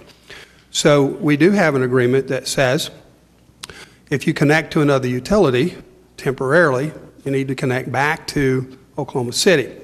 Now, what we're asking here is for it to be an administrative function for those individuals rather than have to bring each one to council.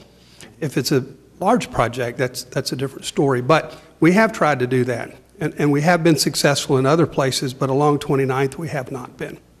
And I think a lot of the fear there is that we would require that they sign back up with us, and this is through no fault of your own, it's just something I'm trying to work through. But so potentially there could be a huge assessment come through there that puts them either out of business or lets them lose their land if that assessment would pass.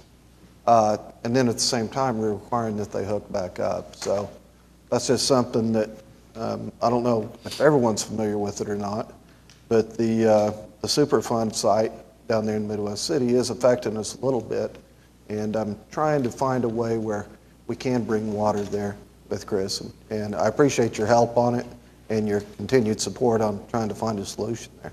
Yes, sir. Any further questions for Chris? The item. David, question. Yes.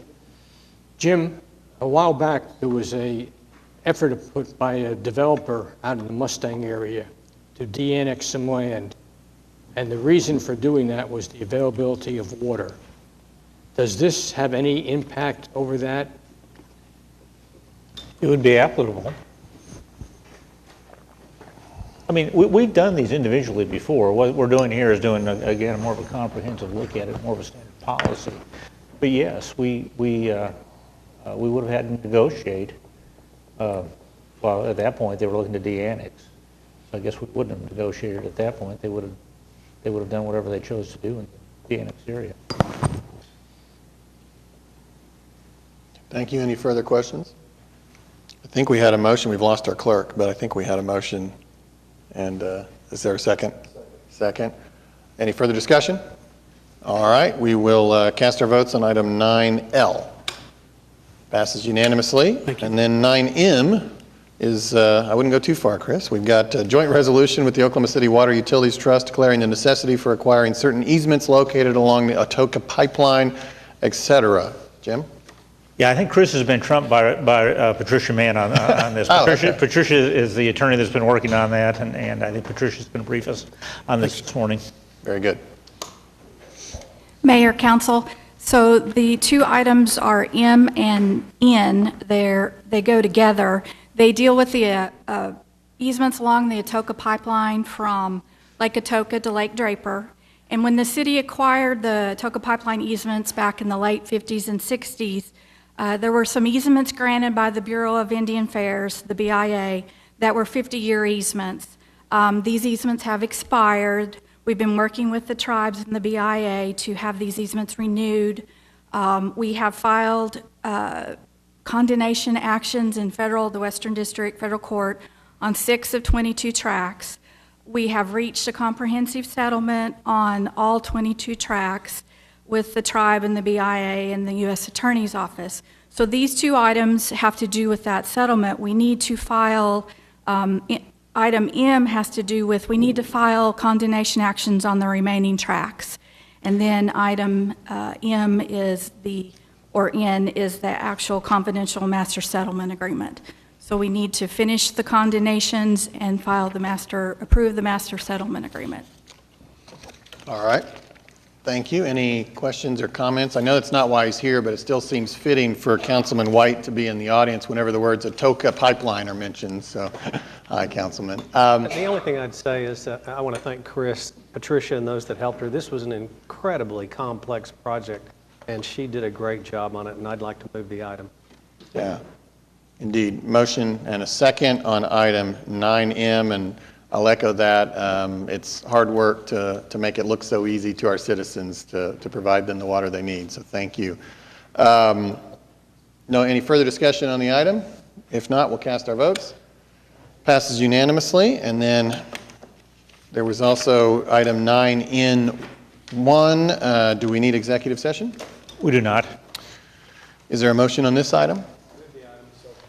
Motion and a second. Any further discussion? Seeing none, cast our votes. Passes unanimously. Thank you. And now we are on to item 9O, resolution authorizing the municipal council to file a written complaint with the Oklahoma Alcoholic Beverage Laws Enforcement Commission, etc. And this was, is this being deferred? No, this one, Sherry will do a brief explanation on that. We do not need executive session. We do not need executive session. Okay. You are recognized. Good morning. Sherry Katz with the Municipal Counselor's Office. This resolution before you, it was requested by the Oklahoma City Police Department and Chief City, and with your approval today, it will authorize the Municipal Counselor's Office to file an action at the ABLE Commission to seek revocation or suspension of a mixed beverage license of Lottie Enterprises, Inc. due to illegal gambling operations on the premises, and we'd request approval of the resolution by council. I have Lieutenant Kimberlin from the Police Department here if you have any questions. Okay. Are there any questions, comments, motions? We have a motion and a mumbled second. Does anybody need coffee? Do we need to pep up a little bit? Okay, we have a motion and a second. Any further discussion on item 901? I see none. We'll cast our votes. Passes unanimously. Thank you. Item 9P is deferred. Yes, sir. Was part of the earlier list. And then item 9Q. 9Q, we'd ask that also be stricken at this time. Due to the interest of time, we will bring that back at a later date. Okay. Do we need a motion on deferring that? Okay. We have a motion and a second. We'll cast our votes. That motion is stricken. Item 9R. Yes. We're going to move forward with that? Okay. Enter into executive session on advice of the municipal counselor to receive confidential communications concerning the case styled Philip Williams v. the City of Oklahoma City and William J. City. And we are going to go into executive session, and therefore we need a executive session. We've got a motion and a second to go into executive session. Seeing no discussion, we'll cast our votes. That passes unanimously. We will go into executive session following our other business. And moving on to 9S. We're going to go into executive session on this. Okay, this is entering into executive session to discuss collective bargaining negotiations for fiscal year 2018-2019 with the FOP, the IAFF, and the AFSCME. We need a motion and a second. We have got it. And seeing no discussion, cast your votes. That passes unanimously. We will go into executive session following our other business. 9T1, claims recommended for denial. There are 3 items. Is there anyone here to speak on the items recommended, the claims recommended for denial? Do we need to go into executive session? We do not. Is there a motion to approve or move? Yes. Motion and a second. No discussion. Seeing none. Cast your votes. Passes unanimously. Item 10. A1, claims recommended for approval. We have 2 items here. Do we need to enter an executive session? We do not. For approval. We've got a motion and a second. Is there anyone here to speak on these items? Seeing none, no discussion. Cast our votes. Passes unanimously. And we have arrived at item 11, items from council. Councilman Stonecipher, I'm looking at you. Let's start there. Just briefly, on Saturday, Debbie and I attended the 3rd annual Quail Creek Home Tour. We went to a seminar on the architecture of Quail Creek. It was well presented, a lot of work, a little interference with the rain, but looked like a great event, and I'd like to compliment them on that event. Thank you. Councilman Councilwoman? Okay, just really quick, I just want to remind everybody that 6 Days of Arts Festival, it's right outside our doors. Please come downtown. It's going to be a fantastic 6 days. Little rain tomorrow on my work day, but that's okay. So it promises to be beautiful the rest of the week. Councilman? Yes, and last Wednesday, there was the mayor's prayer breakfast over at the Myriad, very well attended, and our mayor delivered the opening remarks. Thank you for your participation, sir. Thank you. And a fun story there, Councilman McAtee and I ended up sitting down with folks from the Billy Graham organization and revealed to them that they would be honored, that Billy Graham was going to be honored the next day at the bombing memorial, and the guy ended up on stage with all of us. So it was a fortuitous, providential, some might say, development. Councilman Shadid? Oh, I ran after David because I wanted to thank him for his comments on looking for solutions on drunk driving, because it's something I haven't really heard us talk about much over the last 7 years, and it just occurred to me, and we were just talking about as we get ready for budget negotiations next month, and the legislature provided an additional $4 million to the city. That I've always felt like perhaps a hidden cost of not having public transit in the evenings might be an increase in drunk driving.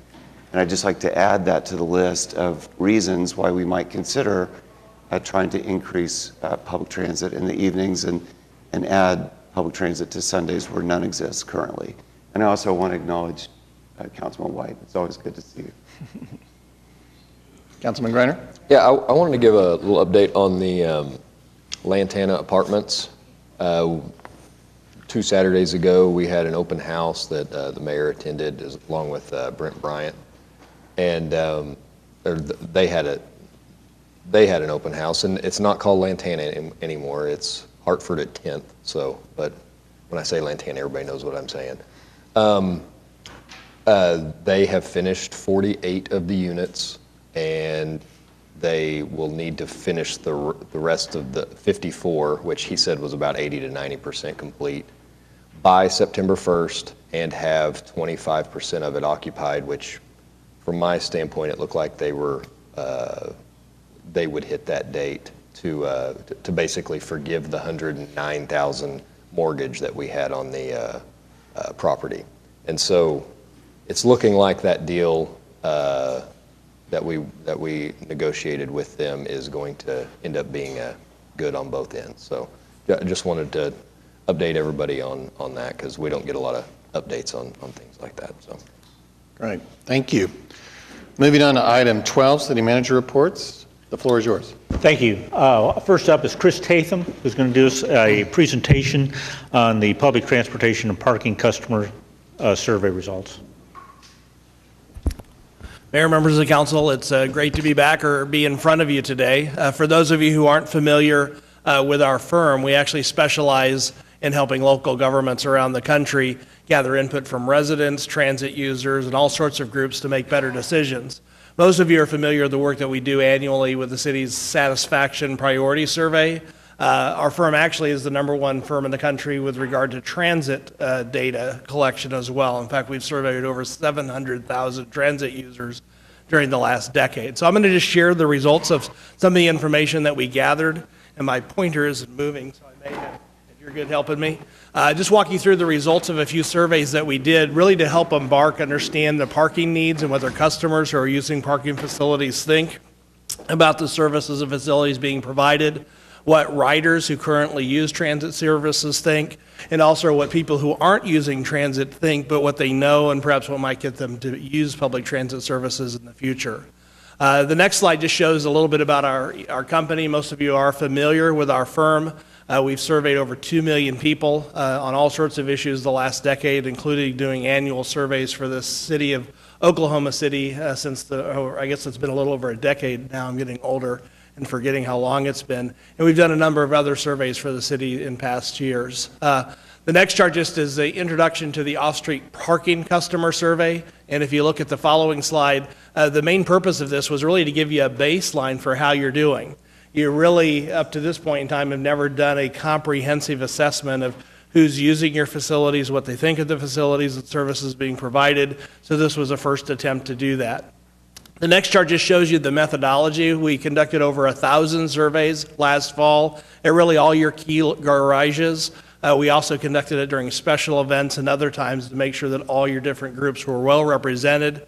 The results aren't perfect, but they're accurate at what we'd say the precision of 3.1% or less 95% of the time, which means if we did the survey the same way 100 times, you get these results within about 3% or less. It's very accurate. It was done both in English and Spanish, and we had both paper and tablet methods.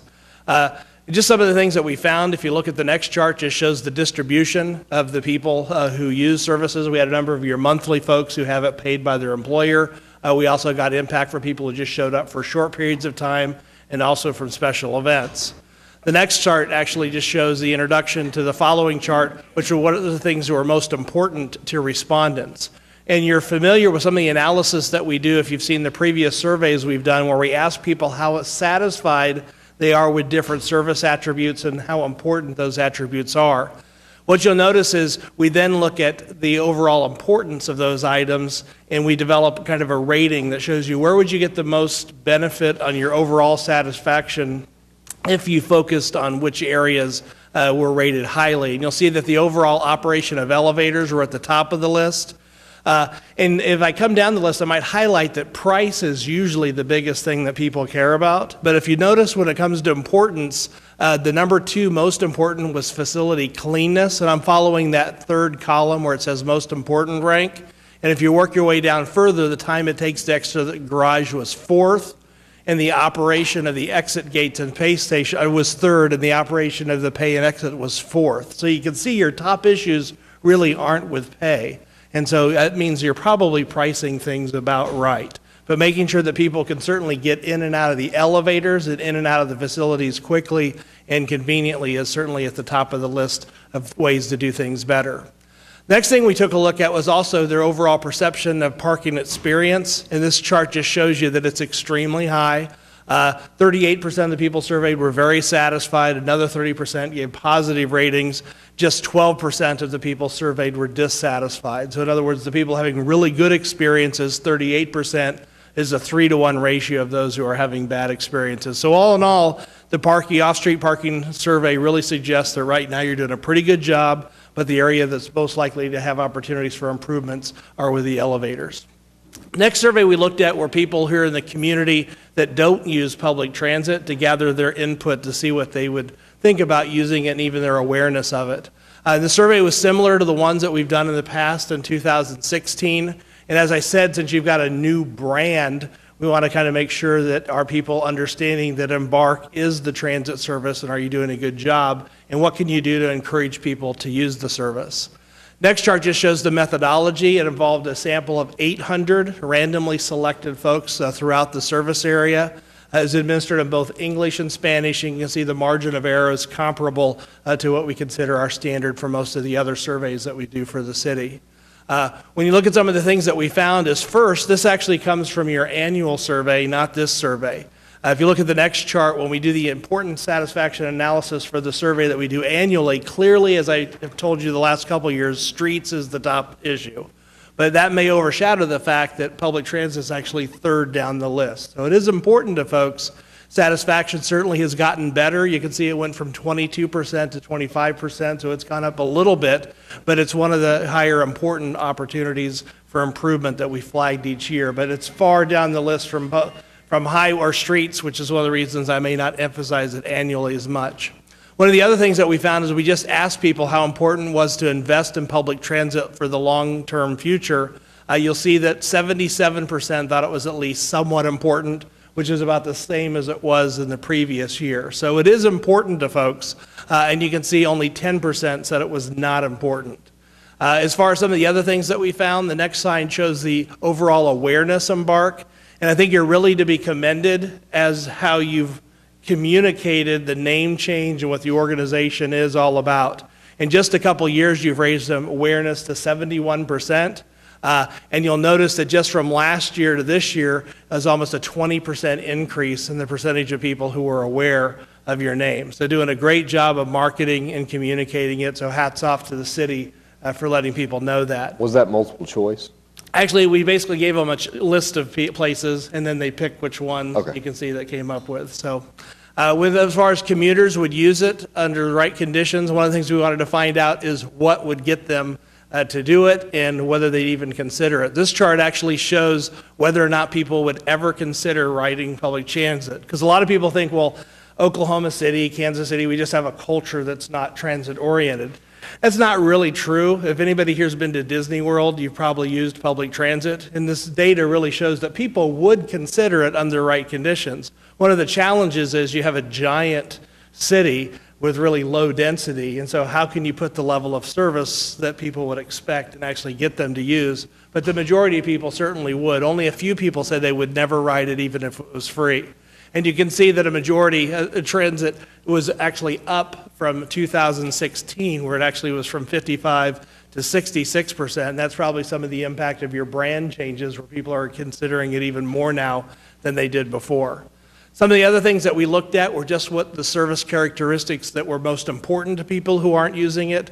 And not a real surprise, frequency of service is really a high issue. In other words, if people are going to have a choice between driving, they're going to have frequent service. Otherwise, they can just drive their car where they need to go, assuming they have one available.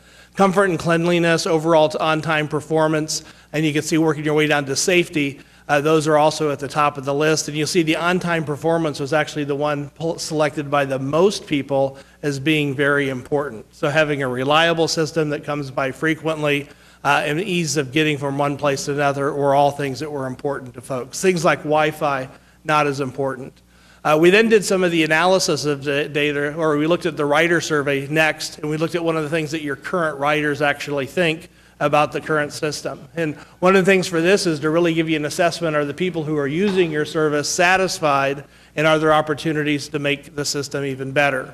So if you take a look at the next chart, this shows the number of people that were surveyed who are currently using the service, and you'll see we had 1,757 of your riders. So a lot of people were surveyed. The data is very accurate for all sorts of different levels of system service. We also have a lot of data by choice riders, who are people who could take a car because they have one available, compared to people who are what we call transit-dependent riders, who really don't have any other choices. And one of the things that we found with your rider survey is most of them are satisfied with Embark. You'll see on this next chart, we had them rate a number of different attributes: safety, ease of paying. I won't read the whole list. Your courtesy of your drivers, the on-time arrival of buses. And you can see there's very little negative ratings or people giving ratings of below average or poor. And that's a real healthy sign. At least people who have used the service think you're providing a good service. It's perceived to be on time. Satisfaction levels are high. I think one of the challenges with the ridership is just the nature of your city being as large as it is, and the cost that it takes to provide that level of service that people would expect. When we looked at some of the changes since 2015, several areas have seen satisfaction improvements. Safety, information, cleanliness, and ease of locating bus stops have all increased. And so again, I think just it reinforces you're doing a better job of informing people how to use the service and that the service is available. No areas that were satisfied decreased significantly from 2015. So that was another very strong finding as far as the overall direction the service quality is moving. In addition, we wanted to figure out, well, what did people think about their current experience? And one of the biggest challenges to your current system is you got to take a lot of transfers. We actually asked people how many transfers they took to get to their destination, and you can see less than a third of people using the service are taking none. And most people just want to get on a place and go to another bus. You have a transit center, which is okay, so most people might expect to make a transfer, which is not bad. But if you take a look at the percentage that are making 2 or 3 or more transfers, it's almost half of your riders. So that means it's real difficult to go from place A to B, and that's going to be one of the barriers for usage in the future. In addition, we also looked at the opportunities for you to do better.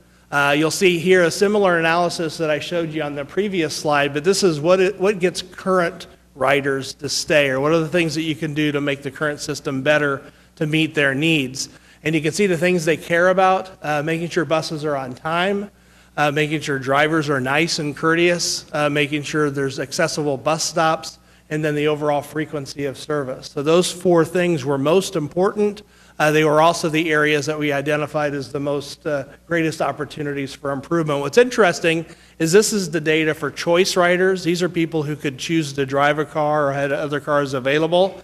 If we look at the next set of people, are people who really are what we call transit dependent, who didn't have a vehicle, you can see it's basically the same list. And so at the end of the day, making sure your service is on time, making sure buses, the drivers are courteous, making sure that people can basically get access to the bus stops, and making sure it's frequent as possible are the four things you can probably do to enhance overall satisfaction with your current riders. In addition, we looked at some of the opportunities that people would like to see when it comes to improvements in transit service. And you can see at the top of the list was more buses running midnights and weekdays. So later expanded service hour was picked by 37%.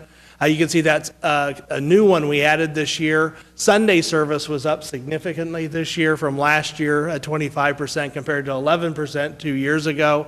And you can see some of the other issues have faded over the last couple years. And finally, just to summarize, I know I've dumped a whole lot of information from 3 different surveys on you in less than 15 minutes, but the bottom line is Embark has really started off great with its reputation. Awareness is high. Satisfaction for transit in the region is relatively low, but it's moving in the right direction. And the data that we've gathered really suggests that there are ways to reach and better serve the community. And so taking that information and figuring out where to invest and do the best with the limited resources you have is certainly going to be a challenge, but hopefully this data will help you do that. So with that, Mayor and council members, I don't know if there's any questions, but I'd be happy to answer them if there are.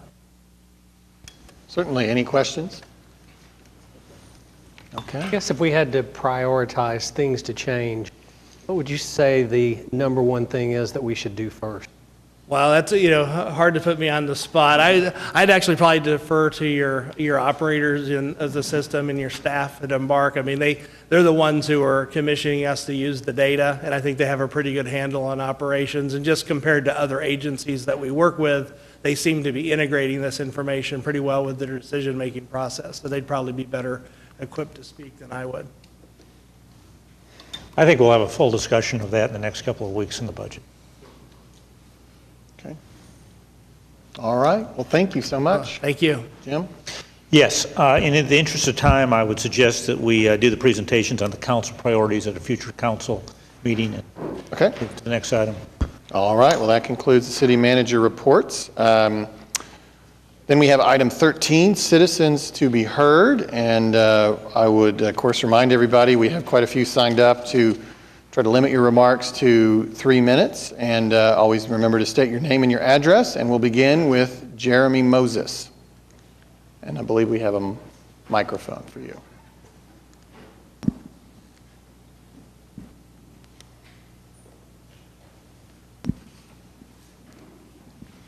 Good morning, Mayor Holt, members of council. My name is Jeremy Moses. I live on Southwestern Avenue, 12205 Southwestern Avenue, and apartment number 1212.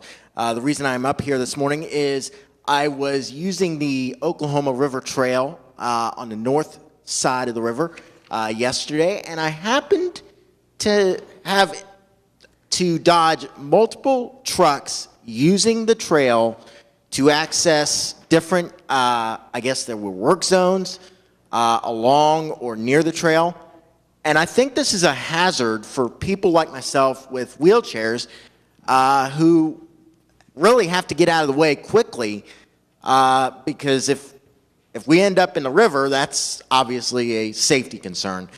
So I would ask that some form of improvement be made to address these concerns so that in the future, maybe we won't have such issues. I've realized that they have to cross the canals using the bridges that are on the trail, the drainage ditches, and I do realize that they have to use the trail to do that, but there has to be some other way, especially west of Western Avenue, for them to access the work zones that they need to access. Thank you very much. Jeremy, is that where you were? Were you west of Western primarily where it was happening? No, I was using the trail as a recreational, as exercise. Right, but where, physically, where were you? I was on the north trail of the Oklahoma River trails I was walking from Bricktown out to May and then coming back. Okay, great, thank you. We've got a River Trust meeting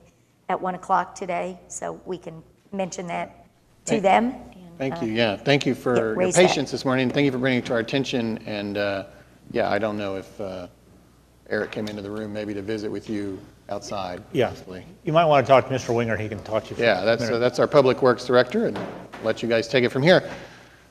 Our next citizen is one of our most esteemed citizens, Mr. Pete White.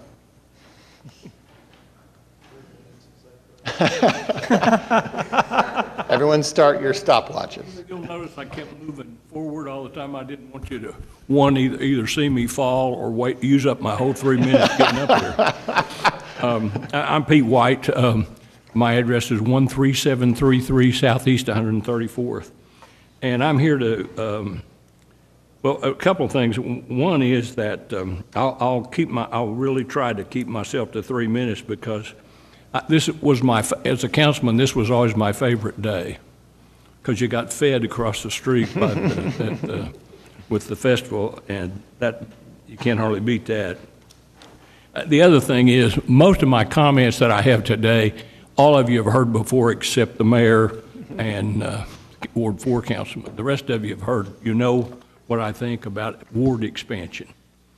When I had thought that I was going to be through with that when I left the council, but then I found out there was a whole group of people that were interested in expanding the number of wards.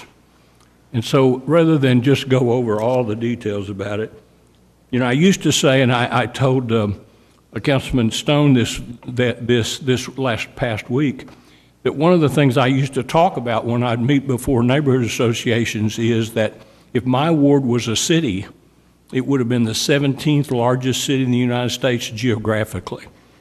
I think that illustrates the size of the wards better than anything. I think wards 1,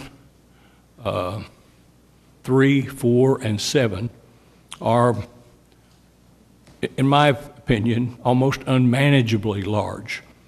I've heard the mayor talk about his quest for diversity.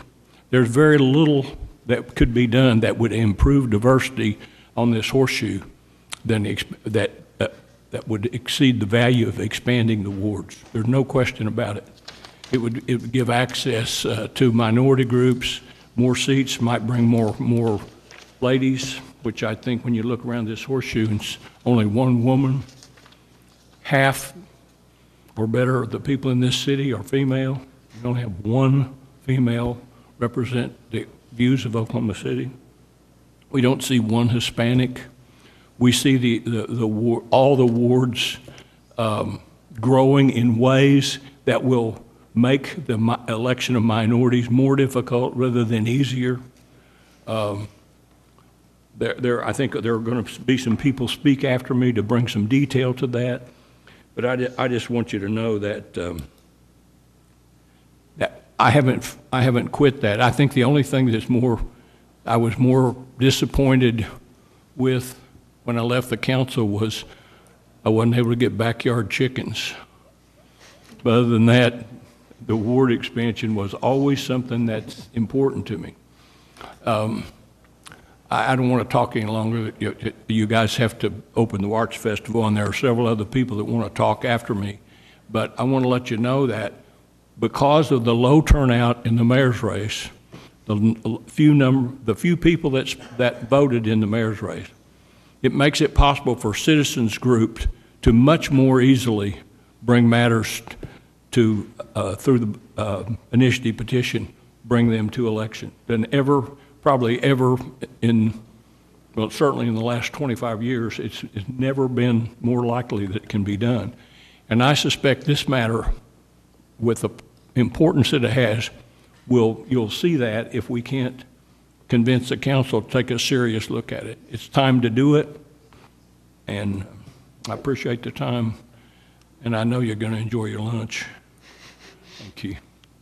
Thank you, Councilman. Nice to see you. Next up is David Glover.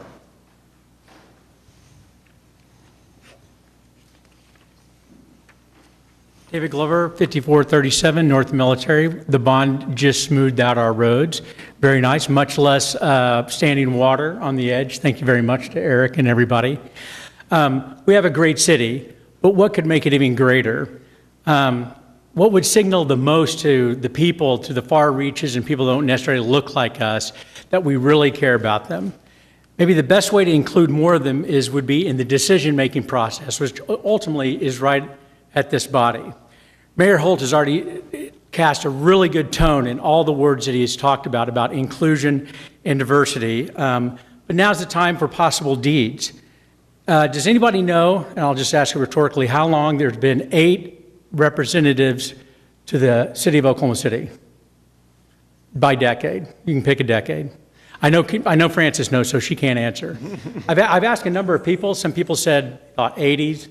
Most people thought the 60s. It was actually 1927 since we've actually moved from to 8 people on city council. And in 1930, the census said we had 185,000 people.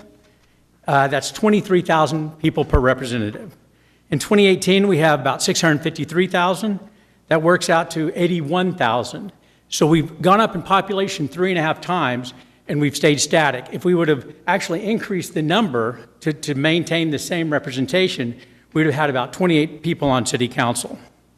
So in 66, 67, they actually did change the number of wards because they felt that there was a problem. In fact, the city charter said this.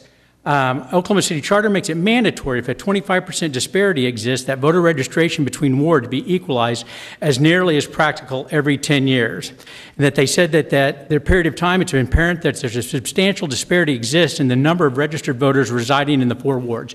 What triggered what they call this an emergency was 1.14% difference between wards.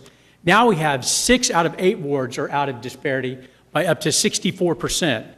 So about 40%, 40 times, practically 30, 40 times more than the disparity that caused the 4 to 8 ward change back then. But what's really interesting is that the people that, in fact, Francis and maybe Jim will know this, the people that actually came up with this and then really pushed for an increase of diversity was F.M. Petrie, Bill Bishop, and Dr. Harry Dupree. And they gave 3 reasons why the wards really needed to be increased in 1967.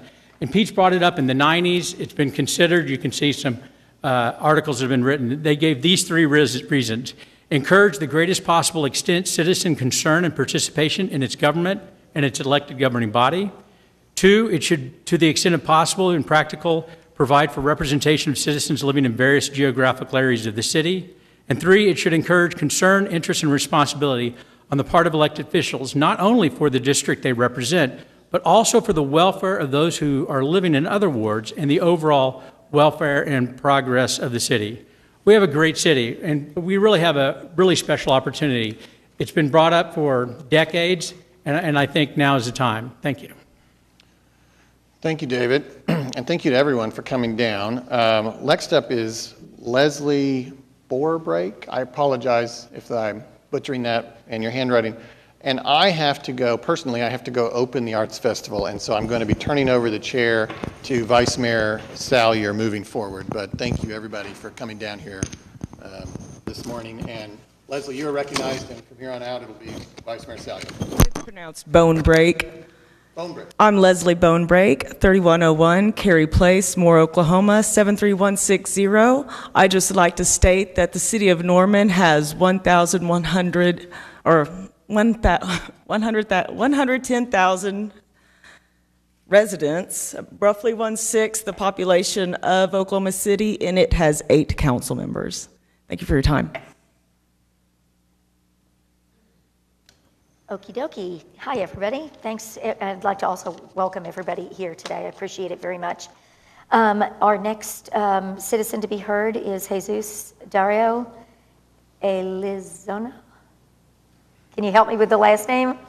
Elizondo. Elizondo. Yes. Got it. Okay. Yes, well, thank you for having me. I'd like to start off by thanking the wonderful city of Oklahoma City because it offered me and my family a safe space, a refuge, a place for us to build a home and be united and grow together as a family. in a relatively safe space. And I moved here along with my family over 15 years ago from the beautiful and complicated and tragic country of Mexico. And since that time, arrived here around the late 90s, early 2000s. Between that period and 2010, the Hispanic population skyrocketed by 85%. As to date, the census data indicates that it's about 18% of Oklahoma City. Having received the earlier part of my education and resided in a predominantly Hispanic community on the south side, also known as Little Mexico or El Sur, depending on who you ask, I've seen the needs of my people go, and my community, go unmet on a variety of levels, institutional levels, state level, federal level, but also at the municipal level. There's a variety of reasons why I think that there's a discrepancy between the services provided by the city and the needs that my people have made, and also the sacrifices. Part of that, I thought the mic went off.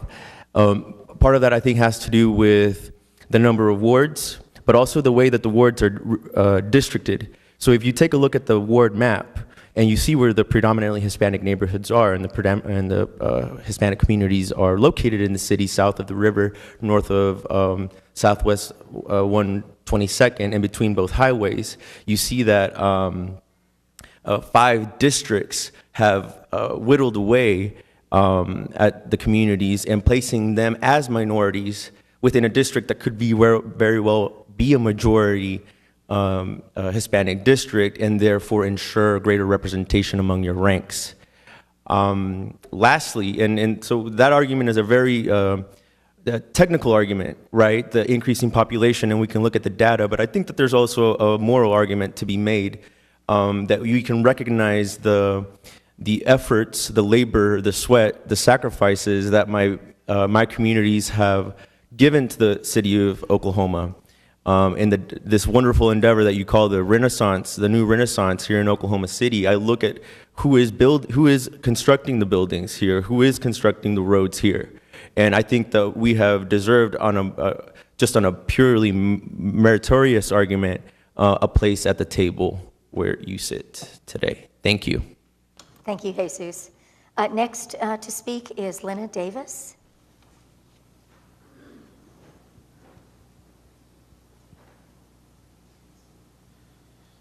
Good morning. I'm Lynn Davis. I reside at 3201 Northwest 52nd in Ward 2, 73112.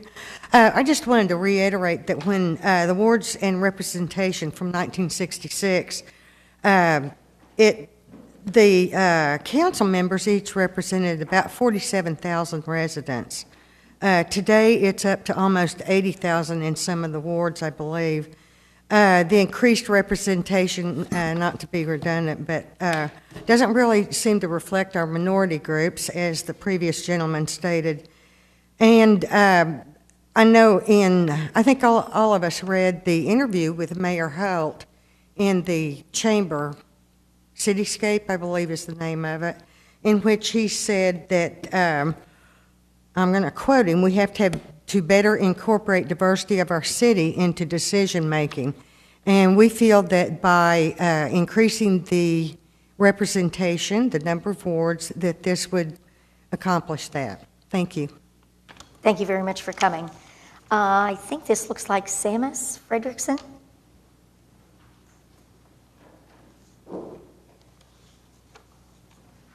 Good morning. Good morning. That's correct, Samus. Or I go by Sam. I live at 909 North Ellison, right down from the former OKCBS administration building.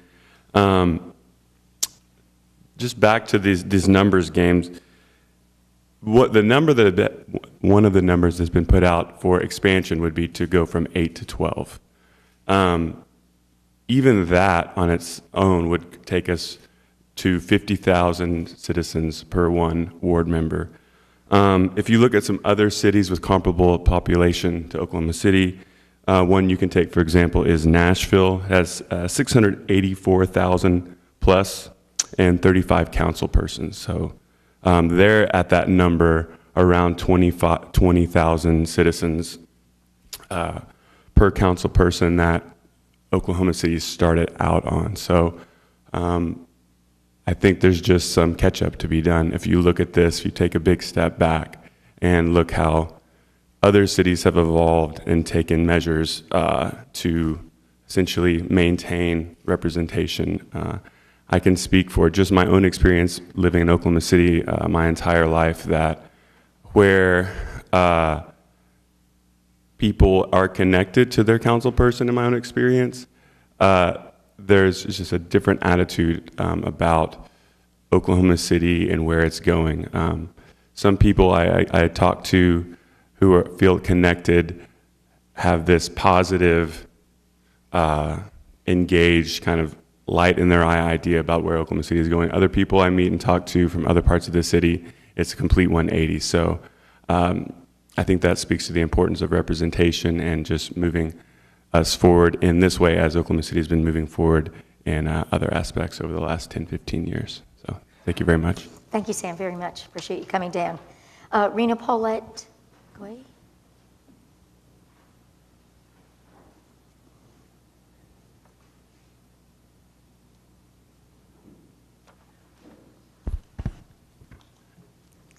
Good morning, council members.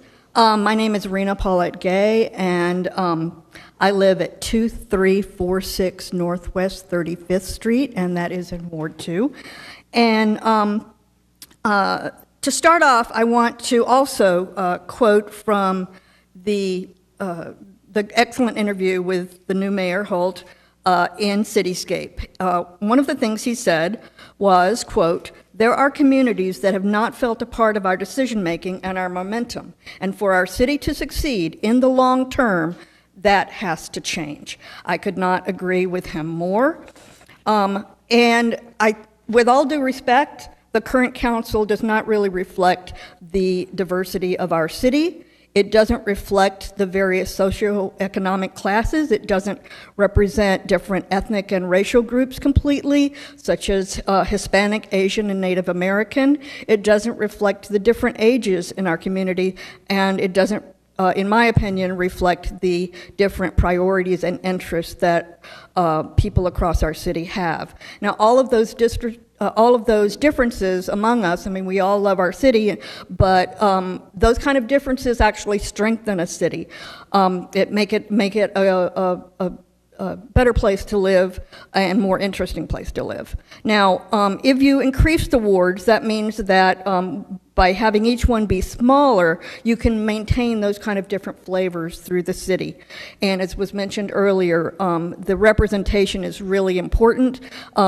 It will allow more voices to be heard, and those voices will not be as a result of an appointment to a board or something that can be interpreted or perceived to be a favor or a token, but put those representatives of different communities right at the decision-making level.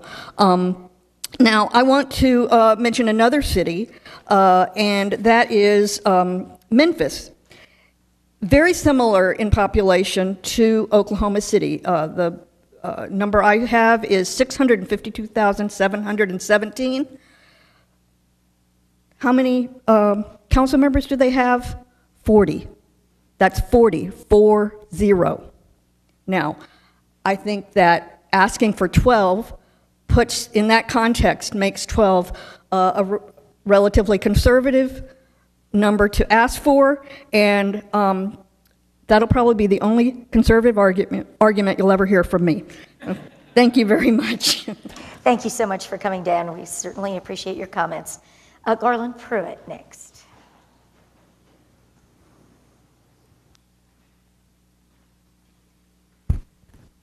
Good morning, Vice Mayor, City Council, Garland Pruitt, 952 North XXX Road, Choctaw, Oklahoma. It's amazing that we the people have an opportunity to fix, change, and correct some things that are on the books, been on the books, and need to be changed. These opportunities are history-making opportunities.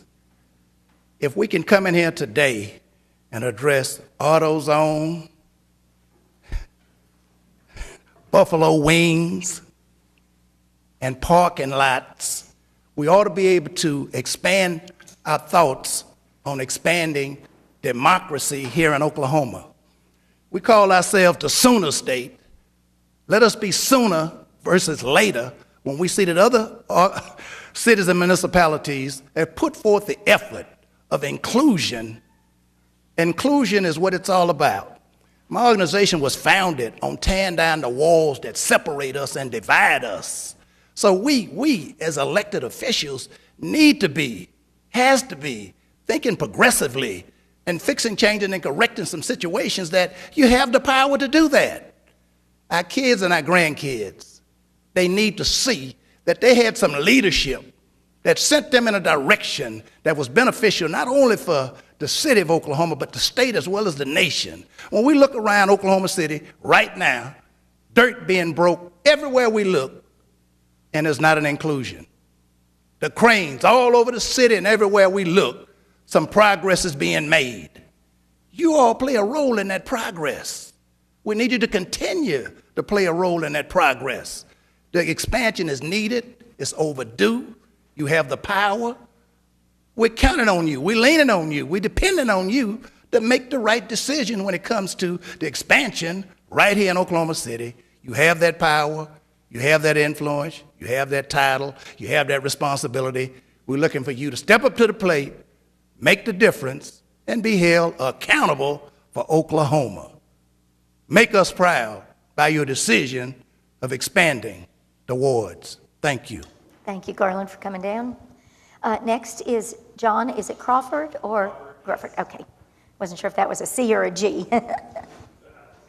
No worries. It's no worse than mine, that's for sure. Good morning. My name is John Crawford. I live at 1209 West Hefner Road in northern Oklahoma City. So I'm going to start with a quote from Mayor Holt. I'm going to repeatedly and publicly invite your input. Please respond so all our voices are represented. So for the past while, I've been looking around this room, and I've been seeing people who came for this specific issue only, and that doesn't, these words are laudable, but not many people are here because it's hard to be here. In the morning, when you have a job, you have to be at. I think that expanding the wards is a way to guarantee that communities, that people will be heard. You are the only people who are guaranteed to be here. And so expanding the number of people who are guaranteed to be here, shrinking the wards so that your constituents can speak to you more clearly and so that you represent them innately more accurately is a way to get input more accurately in the spirit of that David Holt has championed. Thank you. Thank you so much for coming down, John. Really appreciate that. And our last person that signed up anyway is Susan McCann. It certainly was. Great handwriting. Hi, Susan McCann, Ward 8, 1504 Northwest 147th Street. Hello, everybody. One of the statements that is referenced to Mayor Holt as he confirmed his election and indicated some of his desires for the future was that he referred to the time that he spent campaigning and how it exposed him to such a large amount of diversity in our city. I live in Ward 8, and you don't have to go any farther than my ward to see that. When you drive from one end to the other, north, south, east, west, the expanse is so overwhelming, 80,000 in our ward, making it difficult for a lot of people to really stay in touch with each other and to have greater access to the elected official. This is the first time I've seen my council person, Mr. Stonecipher. It's nice to see you. when I moved there 20 years ago, we were way up north. Coyotes were running around on 150th Street, and now we have numerous apartment complexes. We have smaller, more affordable subdivisions, greater diversity. The school population has changed dramatically. The stores that I go into, I see these folks. It's time to increase our ward size, to our ward numbers, I mean, to give opportunities for those people to become more involved and for us to have greater connection with the people that we are seeing and working with in our direct communities and our neighborhoods. One thing I'd like to add to David Glover mentioned the General Affairs Committee back in 1966 and how they pointed out that increasing the ward size from 4 to 8 at that time would encourage greater citizen participation. It would reflect the geographical extent of our city to a greater extent, and that it would encourage greater concern and responsibility by elected officials, not just for their wards, but for the city as a whole. And I believe that's true. I think it's time, our group thinks it's time to go to 12 wards. The conditions that existed in 1966 exist today in greater form. We have increased and differential growth. We have disparity and representation of our increased diversity. It's important that we take that step as a group, to all of us, for the benefit of our entire city, to go ahead and increase the ward size. We recommend 12 for the reasons outlined today. We know that you all have the opportunity to make that happen in discussions and hope that you'll consider it. We are fully engaged to go ahead and make that happen on our own if it becomes necessary by initiative petition. We're also hoping that you all will consider increasing the amount of time that it would take for us to, in any group that wants to present any kind of ballot initiative, to increase the 90 days going up to 180 if possible, we're hoping for. But regardless, it's time to make this city more manageable, more involved with the people. Greater diversity exists. We need to include that here in our city council. Lastly, in 1990, the council at that time considered 12 wards. That was 28 years ago. We have 650,000 people in this city. We need to get to know everybody and have greater community. Thank you. Thank you very much for coming down. We certainly appreciate all the feedback we've gotten this morning, and really grateful for everybody showing up this morning. So we have executive session. I think we'll cancel the executive sessions and bring those back at a future council meeting due to interest of time. Alrighty, do we need to have a resolution for that, or? No, we just adjourn. We just adjourn, all right. Can I just ask Kenny one question on this topic? So my understanding is that for the first 7 or 8 decades, my understanding is a little fuzzy, but the charter mandated that the council increase the number of wards if there was a discrepancy in the number of registered voters in each ward. And that was the reason for the emergency and the reason why we increased in 1966. We currently have a condition, as was pointed out, we have wild disparities in the number of registered voters, with the least number by far in Ward 6, I think the greatest number by far in Ward 8, but basically they're all not equal. But I understand that it's at some point that changed, so it went from registered voters to population, because it seems like when we did this in 2011, we did it on population. So what does the charter instruct the council in terms of? No, it's always on population. You're always redistricting based on population. It wasn't at one point on registered voters? Not that I'm aware of. And you really need to use the official census from each 10 years. It's the accurate official number.